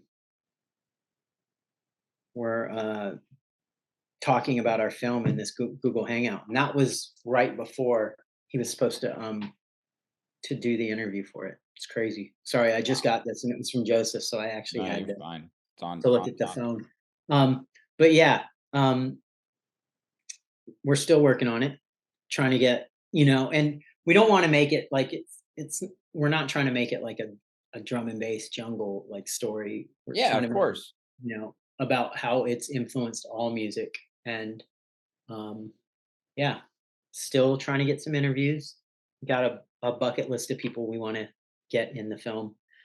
And we actually have some interest from a lot of big people in the music and film industry that want to get involved. Just being in LA for 2 weeks was like really good for us because we had a lot of good productive meetings, Yeah. got a lot of good interviews, and then just kind of learned a lot just talking to people because we're not filmmakers. Yeah. Um, but like I said, like the way that the film was put together, I remember that week that I went there to work with Joseph on the film. Hmm. The whole point of me going there was taking that 30 minutes of like good footage. I mean, and we have hundreds of hours of footage, but um, we needed to make something that we could send out to people to show them that no, we actually kind of know what we're doing because they're Yeah, just yeah. like, oh, wait, you're DJs. Um, but I remember I left and we hadn't done anything. We didn't like we just couldn't figure out, but we laid a lot of like the foundation for like where it was going to go. And then yeah, one day Joseph just called me. He's like, "Bro, I've been up for like 2 days straight, like cutting this down." Because I was like, "Yo, we got to get it down to 5 minutes." Hmm. And he got it to 13. I was like, nobody's gonna watch a 13-minute thing. But yeah, they did it, and we're doing it with GC's family. So Cool. we're trying to do the right thing. Yeah, absolutely, man. Well, kudos to you guys, man. I'm excited to see it continue to evolve, and ready for the world to understand the truth behind Amen, brother. Yes. Doing God's work, man. So all things considered, you're going back to Bali soon, but was it good to be back in the US for a little while? Yeah. I mean, it's always good to see my friends and my family. Um, I need to see a few more friends. I'm basically here until I play New Year's Eve in San Diego. Oh, cool. What are you doing? Are you at the what is it called? I can't remember the name of that, but it's at Petco Park. No, I'm not doing. I think that's the next. Is that New Year's Day? Did they announce that? I think. I don't know, dude. I San was just Diego Yeah, city's going up there. I was actually I didn't know that they did, but I was just with Fisher, the other day in Atlanta. I was there for a Oh, show. nice. My friends put on that show, Collective Presents. Oh yeah, Yeah. yeah, Chris. Yeah. Yep. Chris Den. Yep. He's the man. Yeah. Chris Denji. Yep. I love that guy. Randomly, just surfed with him in Bali. They were all out there, No way. and yeah, and the promoter that works, or the guy. Sorry, I don't know if he's a promoter, but the guy that works for uh Chris out there, Matul. Do you know Matul? Yeah. Yep. Yep. So randomly, Chris was like, "Yo, I'm in Bali," and Ryan, Sex Panther. Do you know Ryan, Sex Yeah. Panther? He's like, "Ryan's gonna DJ," and I don't DJ in Bali. I haven't DJed yet in Bali. When I get back, I'm going to. But I've just been enjoying my time there. Yeah. Low key. But he was like, "Yo, like Ryan's gonna DJ. It's our friend's getting married, and it's his after party at this club, or this little club in my neighborhood." So I was like, "All right, I'll come out." And I went out, and Ryan hasn't DJ'd in so long. And he plugged in his USB stick and it wasn't working. Oh. So I think he had told me to bring in a USB stick, so I did. And I'm honestly not that guy that just shows up with a USB stick. For sure. But I did for that time, and I ended up me and Ryan went back and forth for a little bit, but yeah, and it happened to be the guy Matul that throws all those events in Atlanta. Yep. And the next day, I was doing one of these on-camera interviews at the W Hotel, like in studio though, with the actual person like there, right? Not this cheap thing. And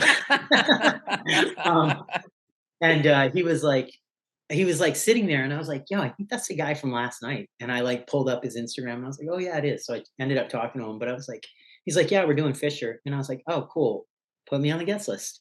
So then, and I've known Paul since, I've known Paul like probably like 10 or 12 years now. Cut So days, yeah, man. He's been around. People don't know how long he's been around. yeah, I hate when these people are like, "Bro, he just came out of nowhere," and I'm like, "No." And no, he didn't. Yeah, and actually, when people were making EDM and all that shit, I always thought it was really cool because they were these like crazy Australian surfer dudes that just played house music, you know? Dude, so true, man. And if you knew his personality, you just couldn't take him seriously as a DJ. You know, you couldn't. But he was good. Yep. And then, and then when he surfs, he's like amazing. No shit. You know, he was a pro surfer. Yeah. Pro surfer, like, and Follow the Fish was like a YouTube like yes where he would like literally put a dildo on the end of a microphone and interview Kelly Slater. Follow the Fish TV, dude, is he was like the Johnny Knoxville of like the dude. He's I he used to show me all those videos back in the day, and that's hilarious. I was like, this guy, he was always the funniest guy in the world, and now like so people think it's like an overnight thing with him, and I'm like, not at all. And but I ended up having a night off, so I went and hung out with him. And then right before we dropped him off at his hotel, he asked when I was going back to Bali, because he's coming to Bali in February. So I think he's coming for the whole month. So we're just gonna hang and surf and stuff. But he was saying that on the 1st, and I don't think it was announced at that point. He was like, "Well, stay the 1st. Don't leave." Because I was like, "Yeah, I'm playing New Year's Eve, and then I'm flying back to Bali on the 1st." And he was like, "No, stay." He's like, "Because there's a party on New Year's Day you're gonna want to come to." Yeah. But I'm actually leaving the 1st, so you're leaving no matter what. Yeah, I just want to get home. I hate living out of a bag for so long, dude. I mean, I've been away for a month and a half, and I got another like month and a week to go. Yeah. Are you gonna stay at your mom's until you go out there? What's the plan? Yeah, till I hit San Diego. Okay, that's good. Well, at least you got home. I did like LA and Raleigh and Hawaii and Atlanta and Cleveland and a few other spots. And like it's not like when I lived in LA and I would fly out, play, 2 or 3 shows, then come home for like a day or two, but at least be home, you know, and like get to do laundry and you know grocery shop and stuff like that. So Yeah, cook for like yourself. this, and I would do these tours in like Europe and Australia before, where I'd be, on the road as well, Mhm. but not as long as I've been doing when I come back to the States. Because every time, this is like the third time I've come back to the States in 2 years, and I'll be here for like 2.5 months each time. Yeah. But now I've decided, when I go back, now that the world's opening up a lot more, because we were in lockdown a lot longer than Asia was in a lockdown, Australia, New Zealand, everything. Yeah, man. Um, they didn't have, it was crazy the first time I came back, and I played Prism in Chicago. Did you? With me and Nick Fanciulli, yeah. And I was like, whoa, this is crazy. Like there's people without masks on, and Oh, they're all, yeah, bumping. yeah. Because I mean, I think up until like earlier this year, we were still in lockdown in Indo. Mhm. Um, like really, like where you had to like quarantine to fly into the country, and wear a mask when you're in your car. Um, but yeah, so No. now that Asia's opened up, and having a New Zealand passport, I'm able to play in Australia, and Cool. enter just like I'm a pretty much, I go through the same line as Australian citizens. I Oh, did that actually. nice. I know they're like they're friendly and but I didn't know the passport can overlap like that. Yeah. Um, I because I did a show in Perth a couple months ago, which is just like a 3.5 hour flight, and that's like the good thing now about Mhm. living on the other side of the world. Like before, when I lived in LA, and you have to fly to like Florida or New York, you'd be like, oh shit, like what? Going that way is like 4.5 hours, but coming back is like 5.5. Yeah, yeah, yeah, racks Um, up. and you're just like, oh my god, like I'm gonna be on this 5.5 hour flight. Like now, I'm just like, whoa, 5.5 hours? That's nothing. Like when I first flew in, had a I flew to Singapore, which is like just like a quick 2 hour flight, but then Singapore to Narita, Tokyo, um, 7 hours, and then I did 7 hours from Tokyo to um, Honolulu, 7 hours, and I was like, "Whoa, that's nothing." Like, because when you get on the Singapore to SF flight, that's 18 hours, and that's the flight I usually take home. Mhm. 18 hours on a plane, Dude, that's so one long. one plane. Yeah, the longest commercial flight. I googled that. I was like, "Is this normal?" But the longest commercial flight is 18 and a half hours. What's that? I think it's, I'm pretty sure it goes into Singapore. Let me check. I'd believe Um, that, yeah. um, Dude, that's so longest long. commercial flight in the world. And it's not even like it's a international plane, but sitting for that long? New York to Singapore. New York to Singapore, 18 and a half hours. 18 hours, 50 minutes, actually. And then Oh. right below that is 5 minutes below that is Singapore to Newark. Wait, I think I'm wrong because it's got all these other flights that are before Singapore to Los Angeles. Yeah, something's not right here. Oh Oh, my 17 hours and 50 minutes. Yeah, that's still 18 hours. Yeah. So that's right. that's Yeah. a long time. Yeah. I remember the last time, I think, one time during COVID, that route was closed actually. And we were having to fly from Jakarta to Qatar, that country, and then Qatar to JFK. And I remember, Going around the other way. yeah, yeah. And then when I flew back, I think I flew the other way. Which is kind of cool to like actually go around the world. Yeah, that is actually pretty badass. Yeah.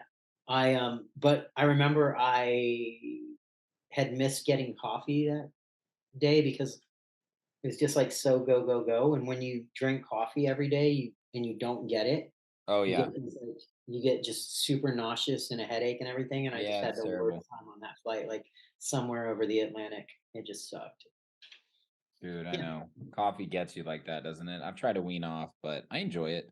The actual taste of it, and but I don't need it though. I'm one of those people. I can wake up at my flight's at 5 in the morning. I got to wake up at 3, no problem. Like right out of bed. yeah, I Yeah. feel like that too. I think we all people don't know that it's actually a behavioral addiction too. Like it's not like, oh, I need coffee. Yeah, it doesn't do anything for me. I just do it more for the routine and the social aspect of it.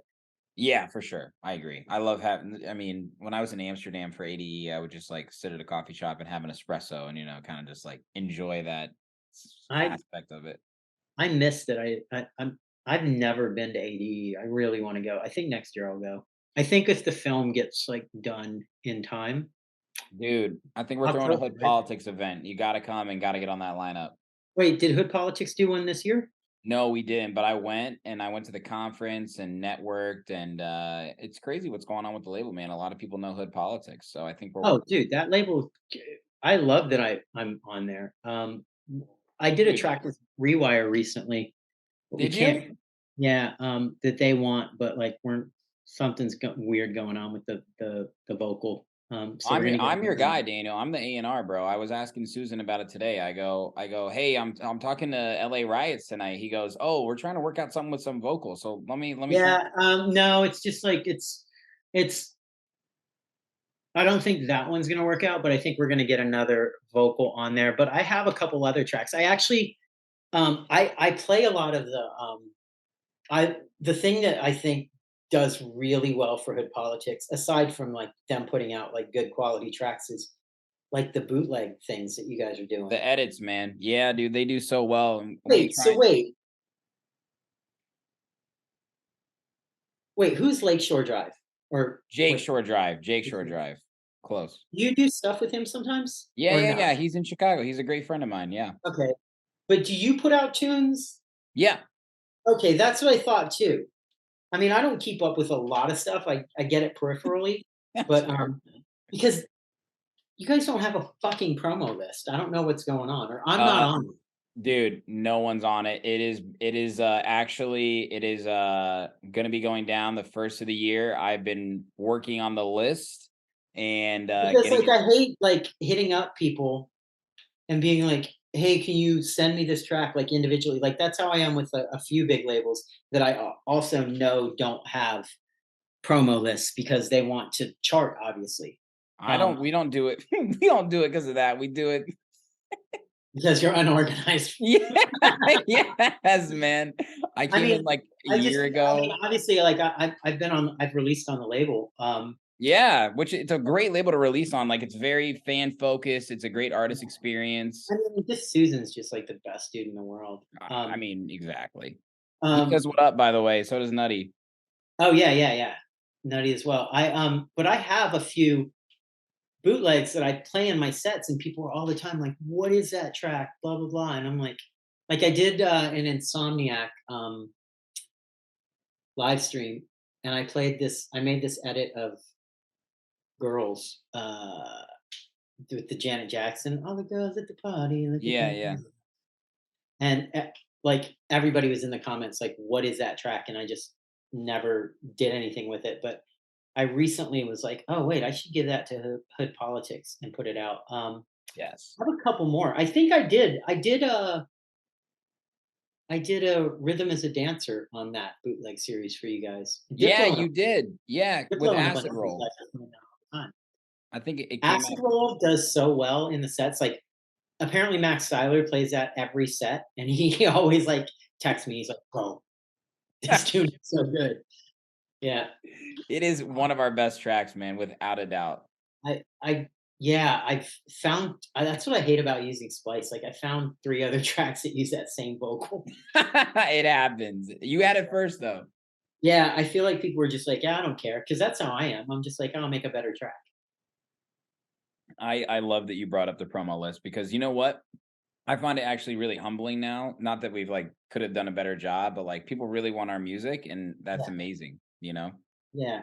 I mean, because unless like stuff's getting sent like right to my Your inbox, Gmail, like that I sent this invite to. yeah, like a lot like I can't remember the last time I went into Beatport and looked up my artists and like, my labels and artists releases have come up. Like I just don't do that anymore. Like I just like hear stuff in sets like that I'll see on Instagram or something, and I'll be like, Mhm. "Oh, whoa, that tune sounds good," and I'll just go look for that tune specifically because you're getting inundated with like fucking music and information all the time, Yeah.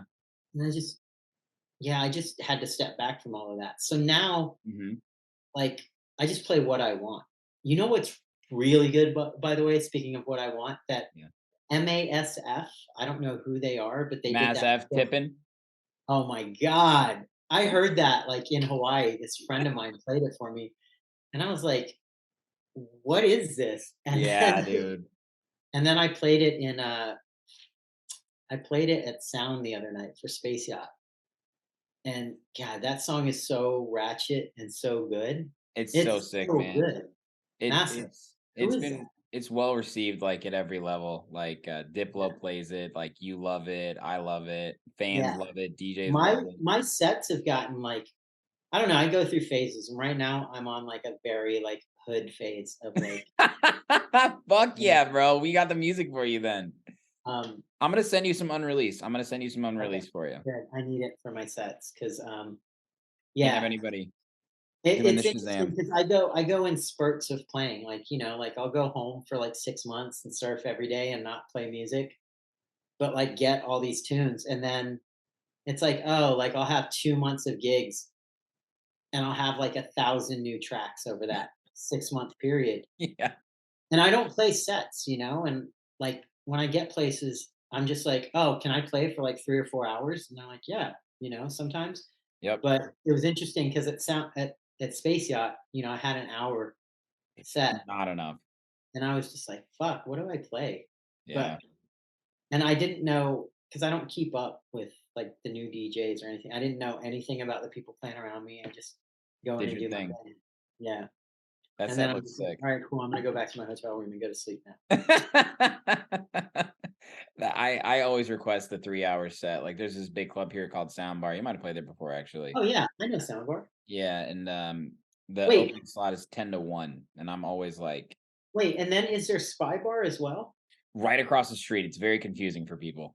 Which one does a guy named Johnny? Wait, John is Spy Bar. Spy Bar. Okay. Yeah, the underground place, the house place. Yeah, I played there with Serge Devon a few years ago. Nice. Oh, Yeah, Serge man. Devon is killing it now. 25 year anniversary. We're throwing a Hood Politics event there actually December 9th. So it's still there, baby. My birthday is December 8th. Yeah, that would have been nice to come out and hang with the guys and play, but no, Special guest. who's playing that one? Me, Jake Shore Drive, this guy Binge Watch, you might know him. Yeah. A Boy with a Bag who actually is released on Space Yacht. And yeah, just some other Chicago guys. So we're trying to. I've been doing it for the past year here, just throwing Hood Politics event, trying to make it about the label and the event more than the artist, because I feel like that's what people want, but it takes longer to build that up. Yeah. So yeah, man, there's How did those Chicago parties do? really well, and Chicago is having this awesome rebirth Yeah. of just like house music lovers. It's a big dubstep scene here, but obviously it's the home of house. But in terms of the community, I didn't feel like it was that great before the pandemic. And now when Yeah. we have come back, there's all these like really dope collectives. We all work together. Like we're all in this Discord together. It's like 300 house heads. And we Oh, all have like nice. our own collectives. We throw really cool parties. We play in each other's events. We promote each other's events.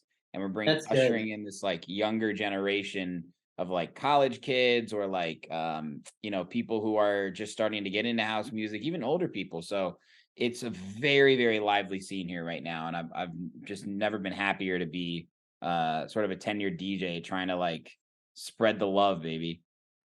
Nice. Yeah. It's good. That's good to hear. I had a lot of fun when I played at I was supposed to. It was something weird happened. I was supposed to play like this warehouse party, and they lost the venue. And Oh then my fucking god, dude! I heard about this. Yeah, and then you ended up playing at Prism. they were like, "Do you want to play like direct support for Nick Fanciulli?" And I was like, "Yeah." And what's crazy is I like my interaction with Nick was so brief, just like the changeover, you know. And Yeah. then about a month and a half ago, he was playing at Savaya, and I walked into the DJ booth, and he like turns and he looks at me. He's like, I think he was like a little surprised to see me there, you know. And then it was kind of cool because like it's actually funny. Like I kind of keep low key there. I go to Savaya, and the DJ booth is really good, and it's always usually packed. Yeah. But I don't like. I'm not the kind of guy that's like, oh, you know, I'm a DJ, blah blah blah. Yeah. I literally like if you don't like if you don't know me, like I'm not gonna like You don't want to explain yourself. I feel you. right. No, I don't mean it in if you don't know me type way. I meant like if I don't know you, It's not even worth I it. just kind of like I just sit on the couch and like listen. I'm there more to like check out the DJ and like see what like works and stuff like that. Yeah, It's kind of like absolutely. research, I guess.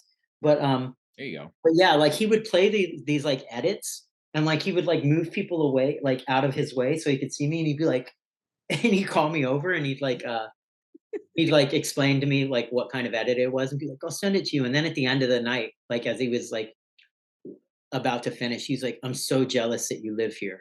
And I was like, it's a good place to be. And Wow. he literally was catching a flight at 1 in the morning because we have this 1 in the morning flight that goes to Qatar. And the parties there at Savaya get over really early. Like they're done by like 11. Oh, Um, so it's like a day party. it's like an evening party because you just get, I mean, you're on a cliff above the ocean as the sun's setting, you know? Yeah, true. And then the headliner goes on at 8, you know? Oh, So okay. we played a 3-hour set,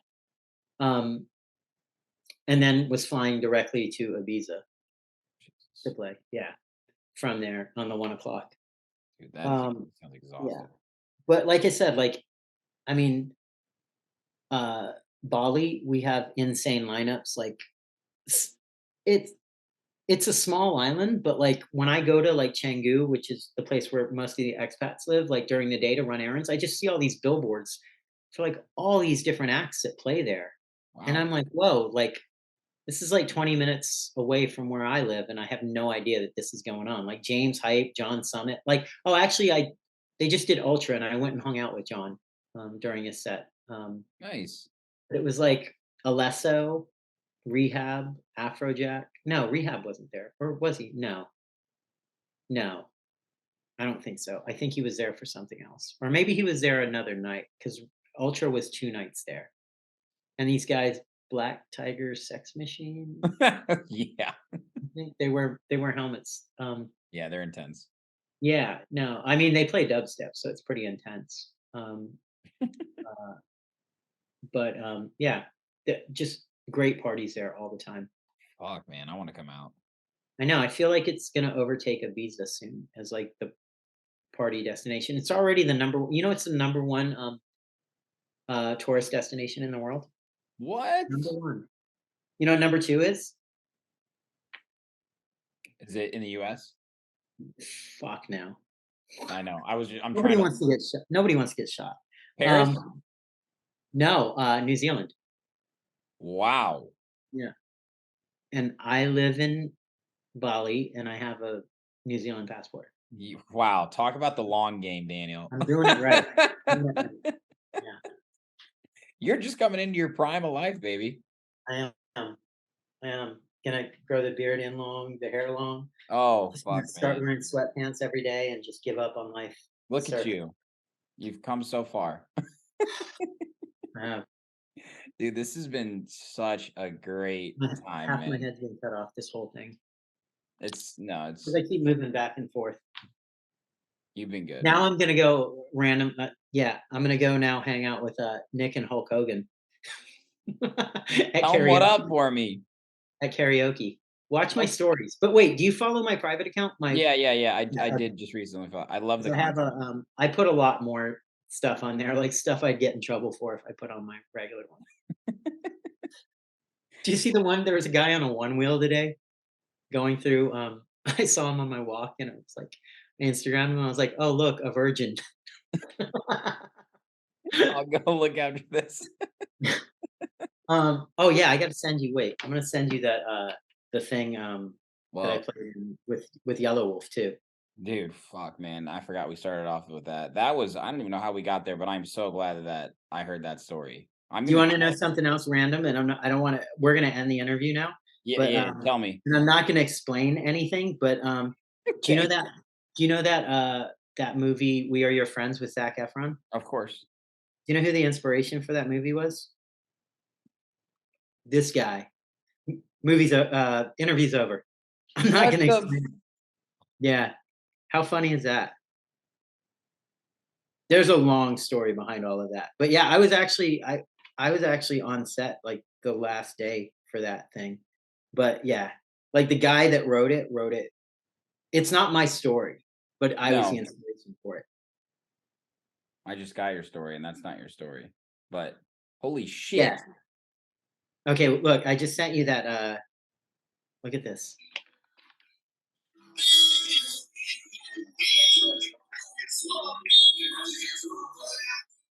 What?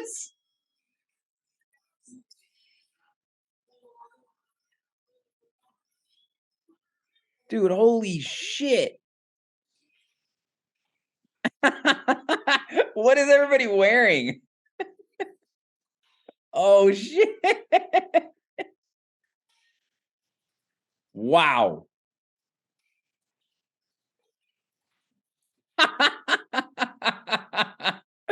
What?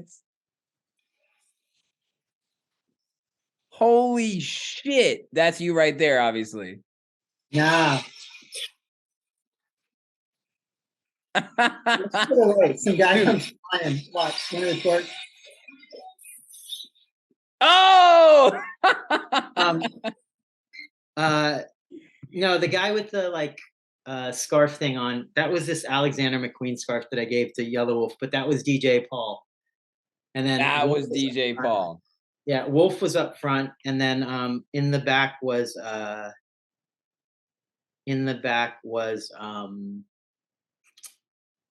think just like the tour manager. But this is the one part. Thank you so much. These guys, Futurist Mafia, DJ Paul, Slow Mafia, Daniel fucking Riot. Oh, sick. This is your native son. He is from New Zealand. Make some noise for Daniel Riot. Dude. Yeah, that was pretty cool. Thank you so much. Yeah, that was a good time. I just needed to get out of the house though because I was like just going through so much. I normally wouldn't have done it, just because like also like I'm not the kind of guy that likes like all these like stage shows and lights on you and like when I started DJing, the DJ wasn't like you didn't know what the DJ looked like. Yeah, you couldn't see them. Yeah, because we just played music and people actually danced. They didn't like stare at you, which is, what EDM like made it. And I don't even know what dubstep people do. I don't either. I mean, it's Teach their own. yeah. I mean, there's a certain dubstep that I like that has like, like the stuff like what 12th plays. 12th Planet. Yeah, for like sure. the older stuff but this US maybe iteration of it, I don't know. I'm just not into that. It's just like this generation's Limp Bizkit performed. Dude. Yeah. See that Woodstock 99 documentary? Oh, so good. That was rad as fuck. There was another Woodstock though before that they tried to do too though. Like yeah, I remember 95 or something. Oh yeah, because I watched a good documentary the other day on Shannon Hoon, the singer of Blind Melon. Yeah. And I think Love it's Blind Melon. All That I Can Say, I think is what it's called. All that I can say is that my Yeah. So the documentary is called All That I Can Say, and yeah, he was at Woodstock. There was a thing, and I was like, wait, that's not the same one. So yeah, I guess it was 95, 96. Yeah, that shit was fucking bonkers. Yeah, man. Man. It's just like these, yeah, the whole price gouging, like just trying to turn a quick buck, really backfired on them. Yeah. Hope people learned a lesson from that. I think they did. I mean, Yeah, I mean, it's been what, like, I don't think we've. Oh wait, wasn't there something that was like really bad? Well, not Firefest, but like, it wasn't uh, there like a not a yeah. Tomorrowland or something like that, or No, something in Atlanta or no, Georgia? it was Travis Scott Astroworld. No, not that one. There was a And festival where something like really not people dying or anything, just like really oh, just Tomorrow World in Atlanta when it got like rained the fuck out and yeah, like that's what it was. yeah. That was they didn't come back. Yeah, but do they not do? They don't do a Tomorrow World at all in America. No, Okay, that was it. nothing in America after that. I mean, you can't really touch like EDC, like Insomniac. Insomniac, dude, they own the country. I mean, there's Ultra, but Ultra in America just stays in its little thing, Yeah, Miami, Yeah. that's it. And there's Disco Donnie runs pretty big festivals like Freaky Deaky and stuff, but Oh yeah, but he used to be partners with Insomniac, right? yeah. Yeah, because I know Donnie from back when he used to do, was it Freebase Society and all that stuff? He's been around a long time. Yeah, he used to throw raves when he lived in New Orleans, and like the FBI like indicted him on stuff. What? I didn't Yeah, know there's a that. whole crazy story. Like they tried to come after him on like these this like conspiracy thing of kind of like running a crack house, like like doing events that were literally just there for people to come and do drugs, and it took him out of circulation for a while, but he ended up winning. Holy shit. Yeah, like that's like some 90s shit. You should look Yeah. into that. Disco Donnie's been like, yeah, he's got a long history. He would be a good person to have on the podcast, that's for sure. He would. He lives in Puerto Rico now, doesn't he? I think so. I know I played EDC Puerto Rico one year and he was there. And he was telling me, yeah, I think his wife or somebody's from there. EDC Puerto Rico. Yeah, that used to be a thing. And you said hard in Hawaii too. I didn't know they ever did it there. Yeah, they did. It was good too. I bet. Yeah. Shit, man. We're gonna have to have another follow-up, and I'll just listen to you talk because that was one of the most fun interviews I've ever had, honestly. Oh, good. I don't watch interviews of myself. I don't watch interviews really of other people. So You know what? I don't really, I do to get better, and I do with other podcasts that are like somewhat the same format. But other than that, I'm like you, man. I like to just disconnect when I can and just try and be in touch with the real world and, you know, surround myself with the people that support me and so on and so forth, right? for sure. But Awesome. Damon, Well, thank for you so having me. much, man. Yeah, I'm gonna send you some of those bootlegs too. Send me everything, man. I'm your contact. Whatever you need, bro. I got you. All right, cool. You're the Thank man. you. Have fun in Florida with your mom and your brother, and I'll be in touch. But safe travels back to Bali, man. Okay, thank you. Man, do I love Sherman the Booth. Oh, hey, I think you do too. Hope you enjoyed that piece of content. If you're looking for more, make sure to go to my YouTube channel and hit that subscribe button and turn on all notifications so you don't miss any upcoming Sherman the Booth interviews, live sets, new music, exclusive artist interviews, Sherm's Word, sub-pack reviews, and more. This is your one-stop shop for everything entertainment. Cheers.